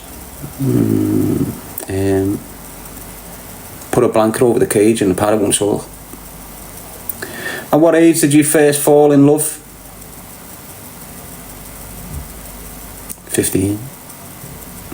How do you react when someone disagrees with you?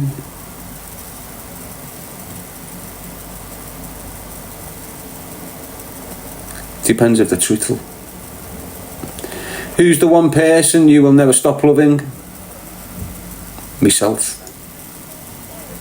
Who do you feel you can be yourself around? No one. Me kids. Just me kids.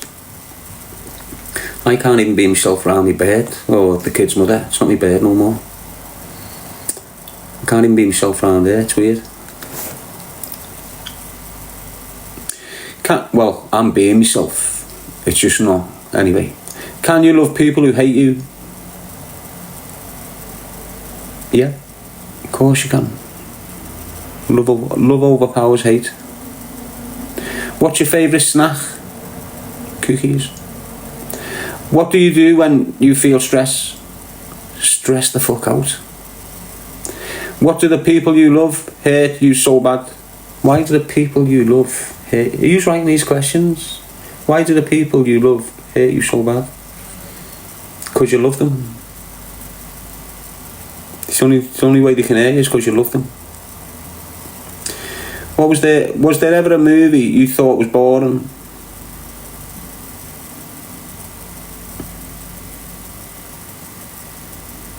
I don't really watch movies.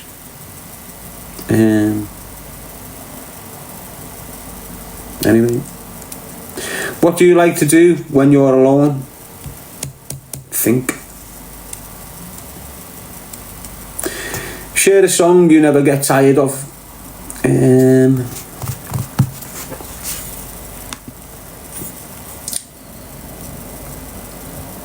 Icons don't follow time, they set it.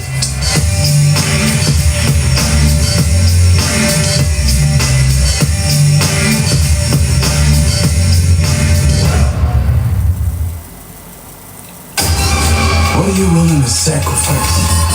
Everything! Camera?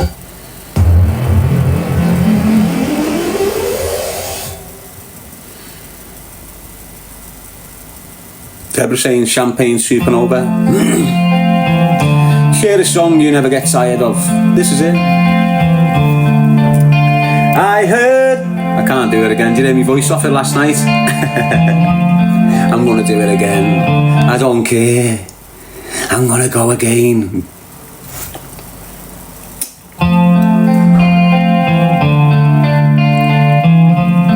This is the song that I'll never get tired of. I heard there was a secret chord that David played and it pleased the Lord, but you don't really care for music, do ya?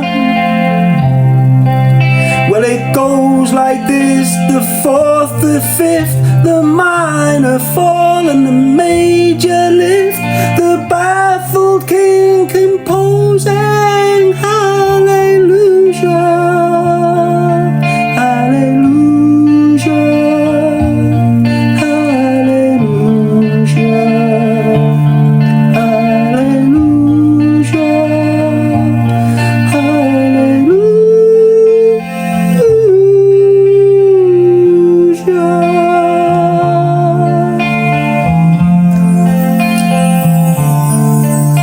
Your faith was strong, but you needed proof. You saw her bathing on the roof, her beauty and the moonlight overthrew you. She tied you to her kitchen chair, she broke your throne and she cut your hair, and from your lips she drew the hallelujah. Hallelujah, hallelujah,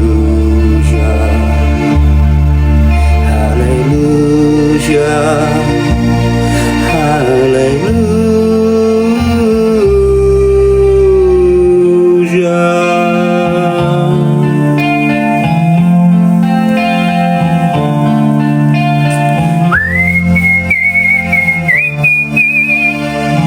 Thank you, La. Maybe there's a God above, but all I've ever learned from love was how to shoot somebody who outdrew you. It's not a cry that you hear at night, it's not someone who's seen the light. It's cold and it's a broken hallelujah. Hallelujah, hallelujah,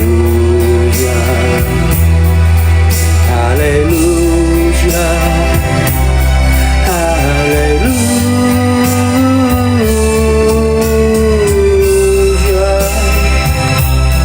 Share a song you never get tired of. That's it, mate. Hallelujah. What do you get along with? Who do you get along with best in your family? Me daughters. What's your favourite thing to do on a rainy day? Stay in. What did you do last weekend? Spent it with me daughters. What should I do if I am heartbroken? Fix it. Can you sell your present relationship for 50 million? Have it for a fucking mill. What made you popular in secondary school? I weren't in there. Which mobile app you use most? TikTok. What keeps you awake every night?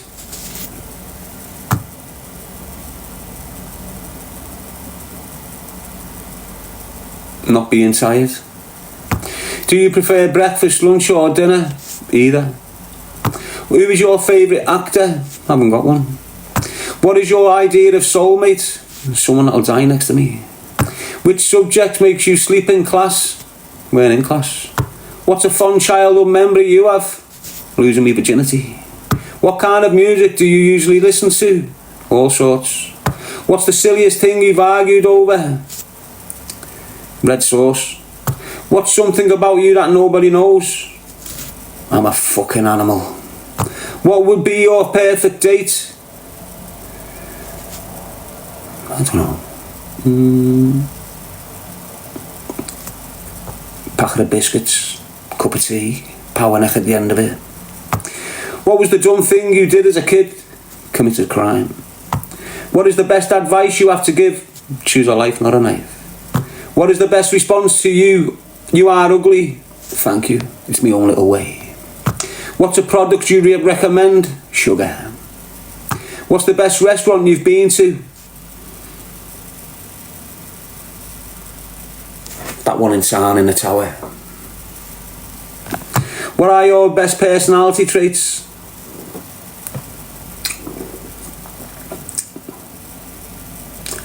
I don't know. How do you learn to trust someone? Experience. Where do you want to travel to next? Ireland. Do you believe that the perfect man exists? No man's perfect. What is your definition of happiness? Joy. What does a normal weekend look like for you? Fantastic. What's the funniest joke you've heard?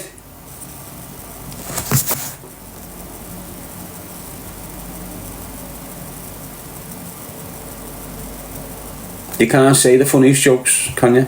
Because you need another person to play the joke on to explain it, don't you? What's the funniest joke you've heard? Knock knock. Who's there? Trees are blue, trees are green, the skies are blue, and you're a knobhead. Who's your celebrity crush? I haven't got one. What do you say to yourself to motivate you? Fucking saw your head out, lad. At what age did you get your first phone? 17. What do you usually do when you're bored? Annoy people. What would you date a pregnant woman? I have.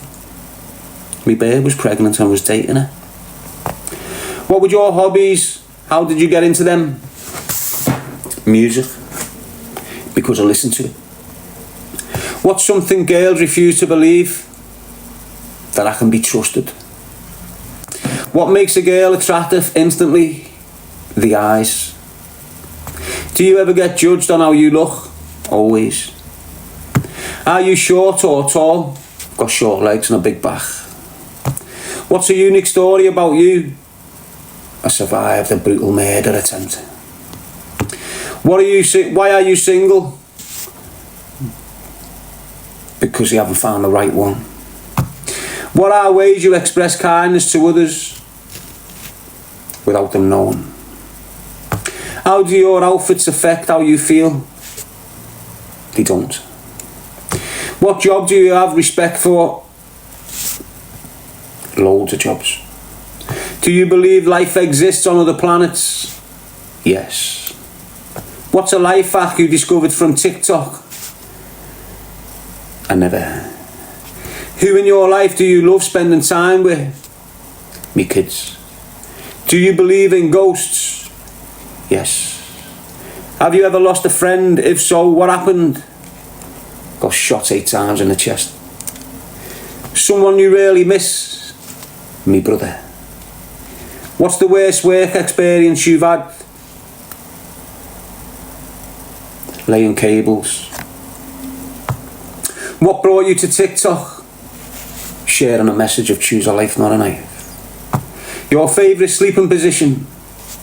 In the fetal position. What can 500k do for you? Fuck all. What is that one old song you still listen to? Hallelujah. What will put a smile on your face now if me kids enter the room? What's your hidden talent I haven't got none at all on display? How do you show self-love to yourself? By focusing on the insides. What song has been in your head the whole day? Hallelujah. What does your daily routine look like? Shit. What is your favourite movie scene? I haven't got one. What shows do you binge watch? None. What's a typical day in your life like? Fascinating. How would you describe your favourite pet? Ugly. What's your favourite present you've received?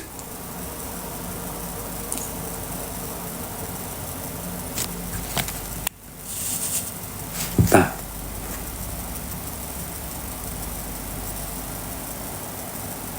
Father's Day present. Footprints of me daughter.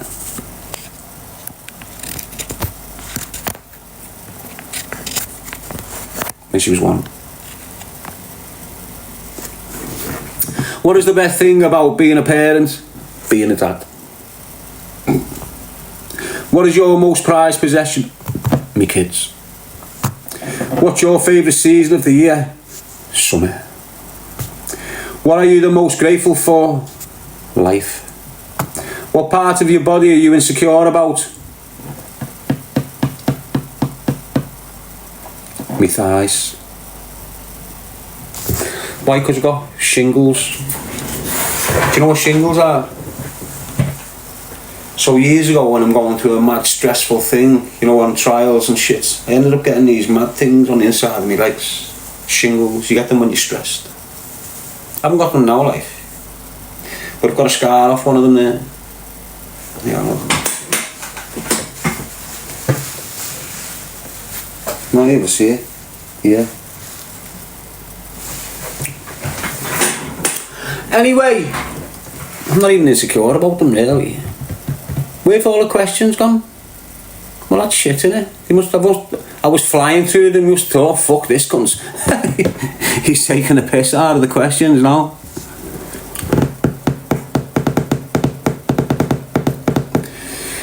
When you going on misfits, I'm not, because I'm not a misfit. I fit in loads of spaces, lad. Loads of different spaces. I don't need to fit in with them. Do I? I can't mix with gangsters, basically. And what Misfits has got on there an awful lot is gangsters who proclaim to be professional fighters. And they'll never get away from that. You know, that's why it'll never... You've got to see the people they're putting on the stage. Them people they've got on their stages, they've got victims all over the place. They're not even considering the victim impact. Get what I'm saying to you? Fuck that. I'm getting me on that stage, mate. Put me on BBC or something like that. Put me on a proper boxing promotion. Do you understand what I'm saying? Not something that's fucking boxing up. That Misfits and all them little mad shitty fucking promotions are fucking the real integrity up of boxing. You ask any serious boxer, any serious trainer, and they will tell you fucking straight what I'm telling you now. That shit is ruining the integrity of boxing. It's destroying it. It's disheartened loads. Because you've had pure kids working the fucking arse off for 10, 15 years. And then a little shitty helmet from round the corner who's connected to crime. I just went bang and ended up in some of the boxing events in the world. Just disheartens all the true boxers. Honest. You know, all the real boxing kids feel like they're not getting opportunities now because of this shit. You know, the best thing that could have happened for boxing in this country. You know, listen to what I say here, right, people? And this is how I really feel about it. You know, if the BBC never came in and claimed British boxing, we'd lost it forever to the Saudis and that. The BBC have come in and made sure we have got British fucking boxing again, because you've had all sorts of knobheads taking it as if they own it. Do you get what I'm saying? British boxing was born in fucking Britain. It's a British sport before it went anywhere else. Do you understand what I'm saying? You can't let knobheads start thinking they own British boxing. They own English cricket. They own English football. Once they steal your culture, you've got no fucking culture. And once they start stealing the identity of British boxing and English football, you've lost it. You've lost your culture. And that's what they're doing. Look at the Americans trying to steal football. They're trying to steal the game of football and have it like it's our football now. It's what they're doing. And the English are just letting it happen. Why? Money. Same with the boxing. You've got all sorts of cunts stealing the identification of boxing. And you've got the promoters who love boxing allowing it to happen. Why? Money. The best thing that's happened to boxing in the last 20 fucking years in this country is the BBC broadcasting company getting it on their telly. The best thing that could have happened for British boxing was the BBC intervening when it needed to fucking do so. Trust me on that. It is, you know, it's a fact. And you know why? You see all these juniors, you see all these ABAs, you see all these fucking Olympians that have sort of been forgot about, not getting on there because they're not in with the circle of criminals. Because that's what they are. They're circles of criminals. The trainers, the boxers, the promoters, they're all linked to organised crime. Every single one of them. I won't say about KSI and that because I'm not referring to these. I'm talking about the things that's happening in this country. Your stables of gangsters training fighters and shit. It's happening all over the fucking gaff. BBC will bring legitimate shit back into the fucking game. You won't have a fucking criminal on the BBC. You won't have an organised crime promotion or fighter being placed on the BBC. They don't give a fuck if he's famous or not. If he's got links to organised crime, you're not getting on our platform. End of. And that's what the BBC is going to bring. It's going to bring the real professional boxers onto your telly. It's going to give all these kids opportunities from all these local gyms up and down the country. They're going to get opportunities. All these kids that don't fit in them monetised fucking circles. You've got people screaming Tyson Fury's the best boxer in this country. Is he? Fuck. He's shit. But he's been put in a space where so many boxers get put in and then they tell us who's the best boxers. But you've only got a fucking field of 50. You've got 50,000 other fucking boxers in this country that are better than him, but they don't get the limelight. Why? Because they're not in them criminal circles. End of. It's the same in the MMA world. If you're not mixing with a certain association of criminal, you're not getting the stage. Fact.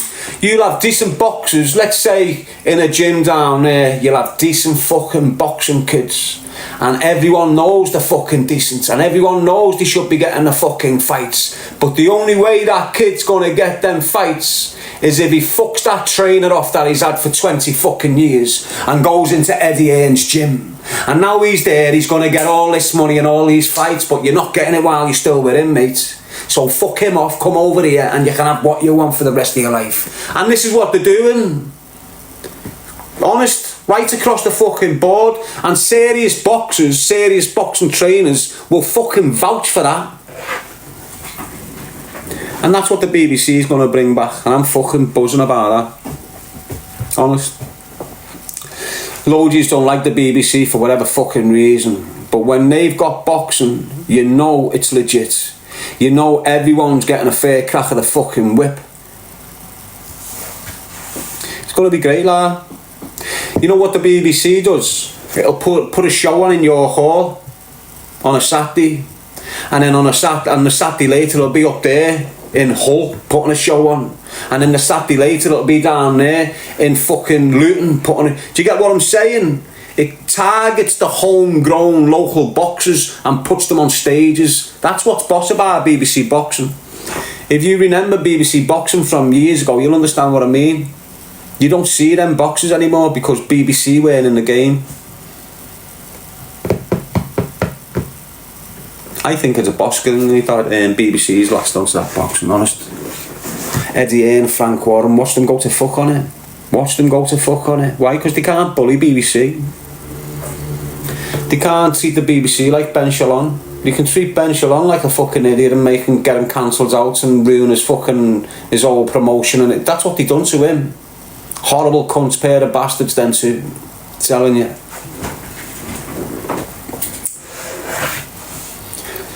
Now that Ben Shalom's gone to BBC, and they can't do fuck all to that Ben now. As long as Ben does what he's always wanted to do and probably become one of the best fight boxing promoters in the fucking industry, he has now got the opportunity with one of the most well-known television organisations around the world.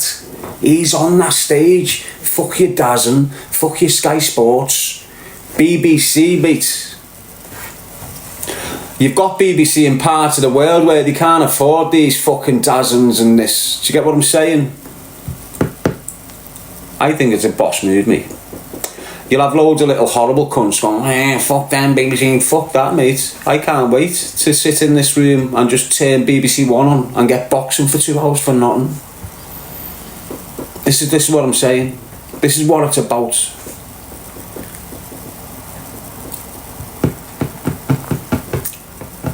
You know what you'll get on BBC Boxing? You'll probably get the proper rankings. You won't get their rankings, what they've put together in their little fucking space. Or you'll get the proper boxing board rankings. You'll see where every kid's ranked in the country. This is what you'll get with BBC. You'll get the roots of boxing. You're not getting the dickheads of boxing. That makes sense to you? Honest? Got someone saying £40 for a pay-per-view. This is what I'm saying, but look who you're watching. You're looking at washed up, women beaten, coke sniffing, steroid abusing fighters. It's what you're watching. Mad, it's weird. You're not meant to tolerate these men. You're not meant to respect these type of men when they can behave in that way towards the vulnerable. But they're promoting them, bigging them up like these big they're not big fighters. That's why they lost it in UFC. That's why they got nowhere in UFC, because they were shit when they got to the top level. You might be great here, but there's a reason why you're fucked up in there. It's because you're shite. There's a reason why you're on Misfits. Because you're a money grabbing, coke sniffing, greedy cunt. That's it. It's the only reason you're on there. And they are cath, honest to God. They're all crazy sniffers, mate. If you look at the MMA world in Liverpool, the first breed, the second breed aren't really fucking themselves up in that context. They're more professional. They're more on the ball. Do you get what I'm saying? So when you go back, when you've got your Terry Ettams and you've got your MMA Paul Kellys and your Darren Tills and all these years ago, they're not unlike what you're seeing now. Paddy the Baddy's like half years ago, half new. Do you get what I'm saying? That's what Paddy the Baddy's like. He's like that. Then Paddy, and then this new generation under Paddy the Baddy. So you'll have like Darren Till, Terry Etten, Paul Cahoon, all these naughty fighters from back in the day who went on to sell drugs, take drugs and fuck their lives up, basically, like Darren Till did. Now below them levels, you've got like Paddy Pimblett and Shamrock. You know, Paddy Pimblett and Shamrock are half criminal but half not. Do you get what I'm saying? But then the kids under them, like Riley and other decent fighters from Liverpool, like that Riley kid, they're not on that. These are professionals. These are full on the ball. Whereas them, Paddy Pimletts and that, they could sit there with murderers and coke sniffers Whereas this Luke Riley and shit like that, I don't think they do that. They're on like the professional page.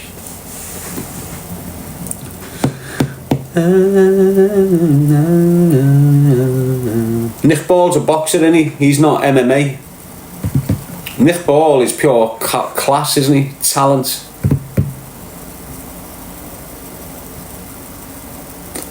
But he's took someone else's path. And every one of yous can do that. Every one else of yous can do this. If the right inspiration is right, you can go places. So if you look at Nick Ball, and he'll tell you his favourite boxer is Mike Tyson. So it was probably Mike Tyson that made him think, I want to be a boxer. So what he's done is imitated Mike Tyson. Train like him, box like him. And what you're witnessing now, basically, the way he goes at people is a Mike Tyson type of fighter, isn't he? So he's been inspired off this fighter and took the journey of that fighter, and look where it's got him.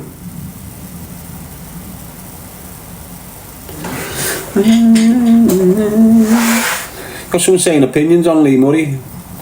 I don't really know him, but he was like that breed of fighters, what I said before. So you had your Terry Ettims, your Darren Tills, all these people. That was his breed of, so he was like that. He was a fighter, but he could pull an armed robbery off. Just like these, the fighters, but they can shift a few key of coke in the city. Do you get what I'm saying? And if he wouldn't have tapped into that madness, he'd probably still be presenting the UFC now, commentating on the sidelines like Joe Rogan. That's where he'd probably be now, Lee Murray, if he didn't fuck up in this space and focused wholly on that space. And this is what I'm trying to say. There's loads of kids who are focused on this and are focused on that, and it's them that fuck up later on in that space. They end up in jail, they end up doing madness. Anyway, let's keep it going.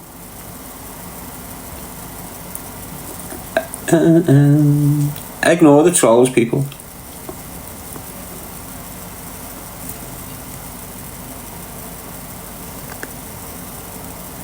Like I say, I don't know these people, do I? I'm obviously aware of Lee Murray. Why? Because I've done jail with his mates. I've trained with his mates. I believe the kids I was training with back then, I'm sure they were his mates.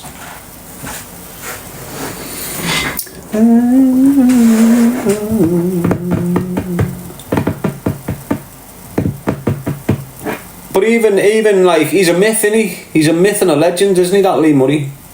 Because you've got some people saying he's locked off in a prison, then you've got other people saying he's this, and then in reality he's probably floating around Europe somewhere. If he could come back to this country, he'd probably be back here by now, wouldn't he? Even if he's locked off in another country, if he really wanted to be back here, he could be back here in a prison, couldn't he? Might be. As I say, I don't know them, so I can't really fucking scream and shout about him. All what I can say is, he's a game fucking man, isn't he? But what man's not game? The cokehead's not game. Weak as fucking here, really, honestly. Got Mikey saying, Tony Bellew, David Hay.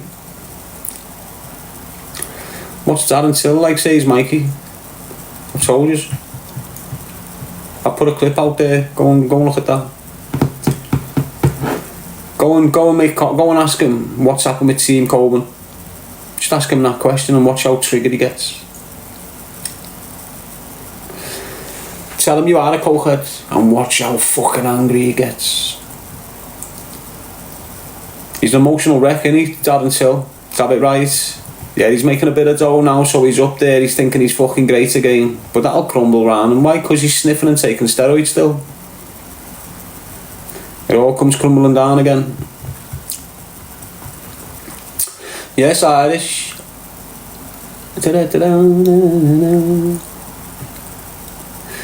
Tom Aspinall, class. He is, mate. Oh, Tom Appanella. Who's that, the kid he's fighting? Most of the fights done outside the cage with Till. It's what he does. Psychologically abuses his opponents.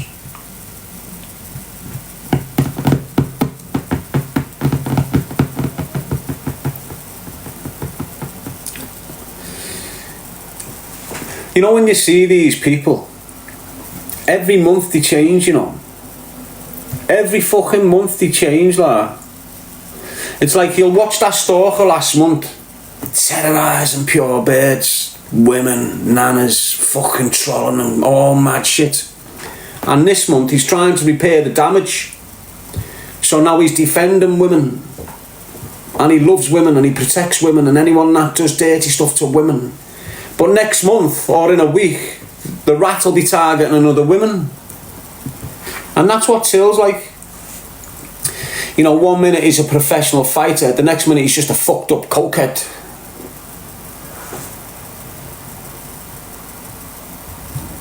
Watch. You just sit back and watch it unfold. He's been caught for a bit.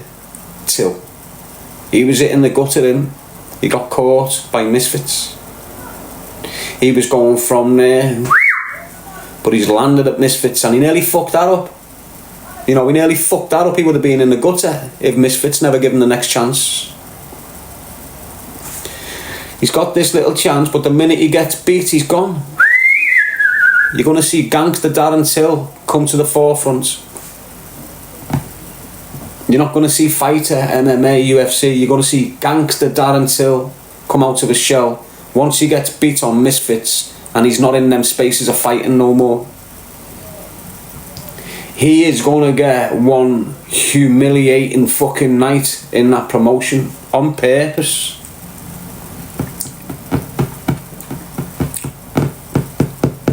KSI and that aren't gangsters. KSI and that are legitimate kids, come from legal backgrounds with decent legal parents and family, you know. They're not on the same level as Till. He's just a money ticket, entertainment ticket for them. And the amount of shit he was giving that KSI and all that at the beginning. For KSI and that to go, you know what, go on, you can have the main event. KSI might let him get in there for a year and go, let's humiliate this cunt now. I wouldn't be surprised. Even the people at Misfits and all these promotions can't stand this Till. The way he conducts himself, the way his ego, the way he puts himself as if he's this big special fucking... He's a fucking horrible piece of shit, that kid, you know.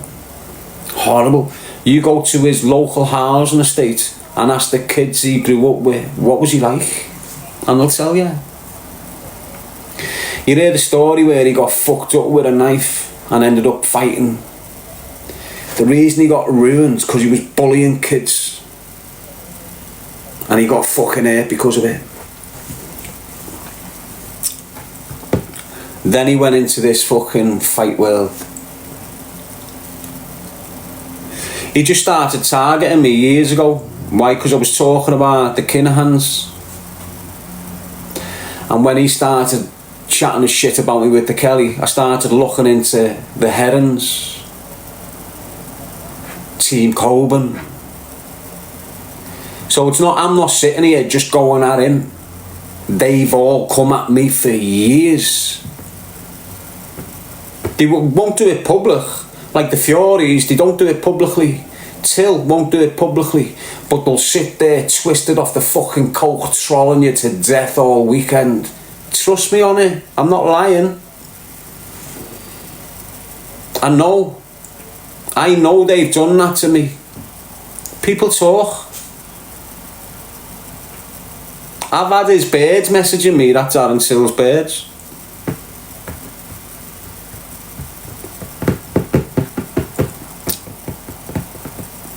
Anyway, let's keep it going. Fury's visit house not far from me, so he's happy go lucky. It's just a mess up there. They're destroying the identity of the fight world. It's It's what they're doing. When you're giving stages to washed up, look, go and give Darren Till a blood test. And what you'll see is that stage, when they're boxing in that ring, you have got two steroid abusing people punching the fuck out of each other. That's not good for the sport. There's not one person on Misfits who's getting a drug test or a blood test to see if they're taking drugs or add substances to help them athletically. Not one of them, and every one of them are taking substances. Go and look at Darren Till, and then look at him 8 weeks ago. You don't look ripped like that in 8 weeks. Doesn't matter how hard you try, doesn't matter how much weight you cut in a sauna. You don't go from a little fat pudding to someone that's looking athletic in 8 weeks unless you've used steroids. Okay? Fact. And if you can't see that with him, you fucking look how aggressive he is on the stage. So it's quite easy. If you go and look at his last fight, which is a month ago, go and look how heavy he was and how out of shape he was. And then also look at how calm and collective he was on the stage. If you look at the month before, when he got kicked off because he threatened to kick someone, steroid abuse and aggression, that was. You seen him in the fights after, no steroids. You see him this fight, steroid aggression. It's what you're witnessing on that stage, what you're seeing him in, steroid aggression.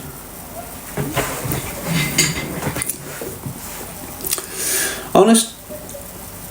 He's triggered so bad last few camera appearances because of the steroids. He's not in control of himself there. That aggression's not his aggression, it's fake.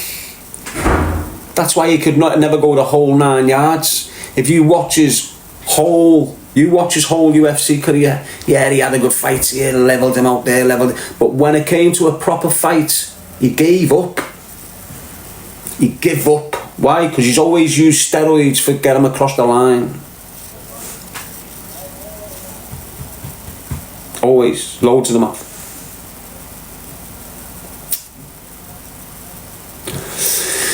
Anyway, keep it real, people. Choose a life, not a knife. Darren Gee. It's 11:15. I'm going to have a breather. Been on since about 8 o'clock this morning, haven't I? Have a little breather. Haven't even rang my kids yet. I normally ring them every morning, but the last few mornings, the phone's not getting answered. It does me fucking head in more, so I'd rather just ring so the phone's getting answered. Anyway, I'll see you in a bit. I'll come back on. Peace out.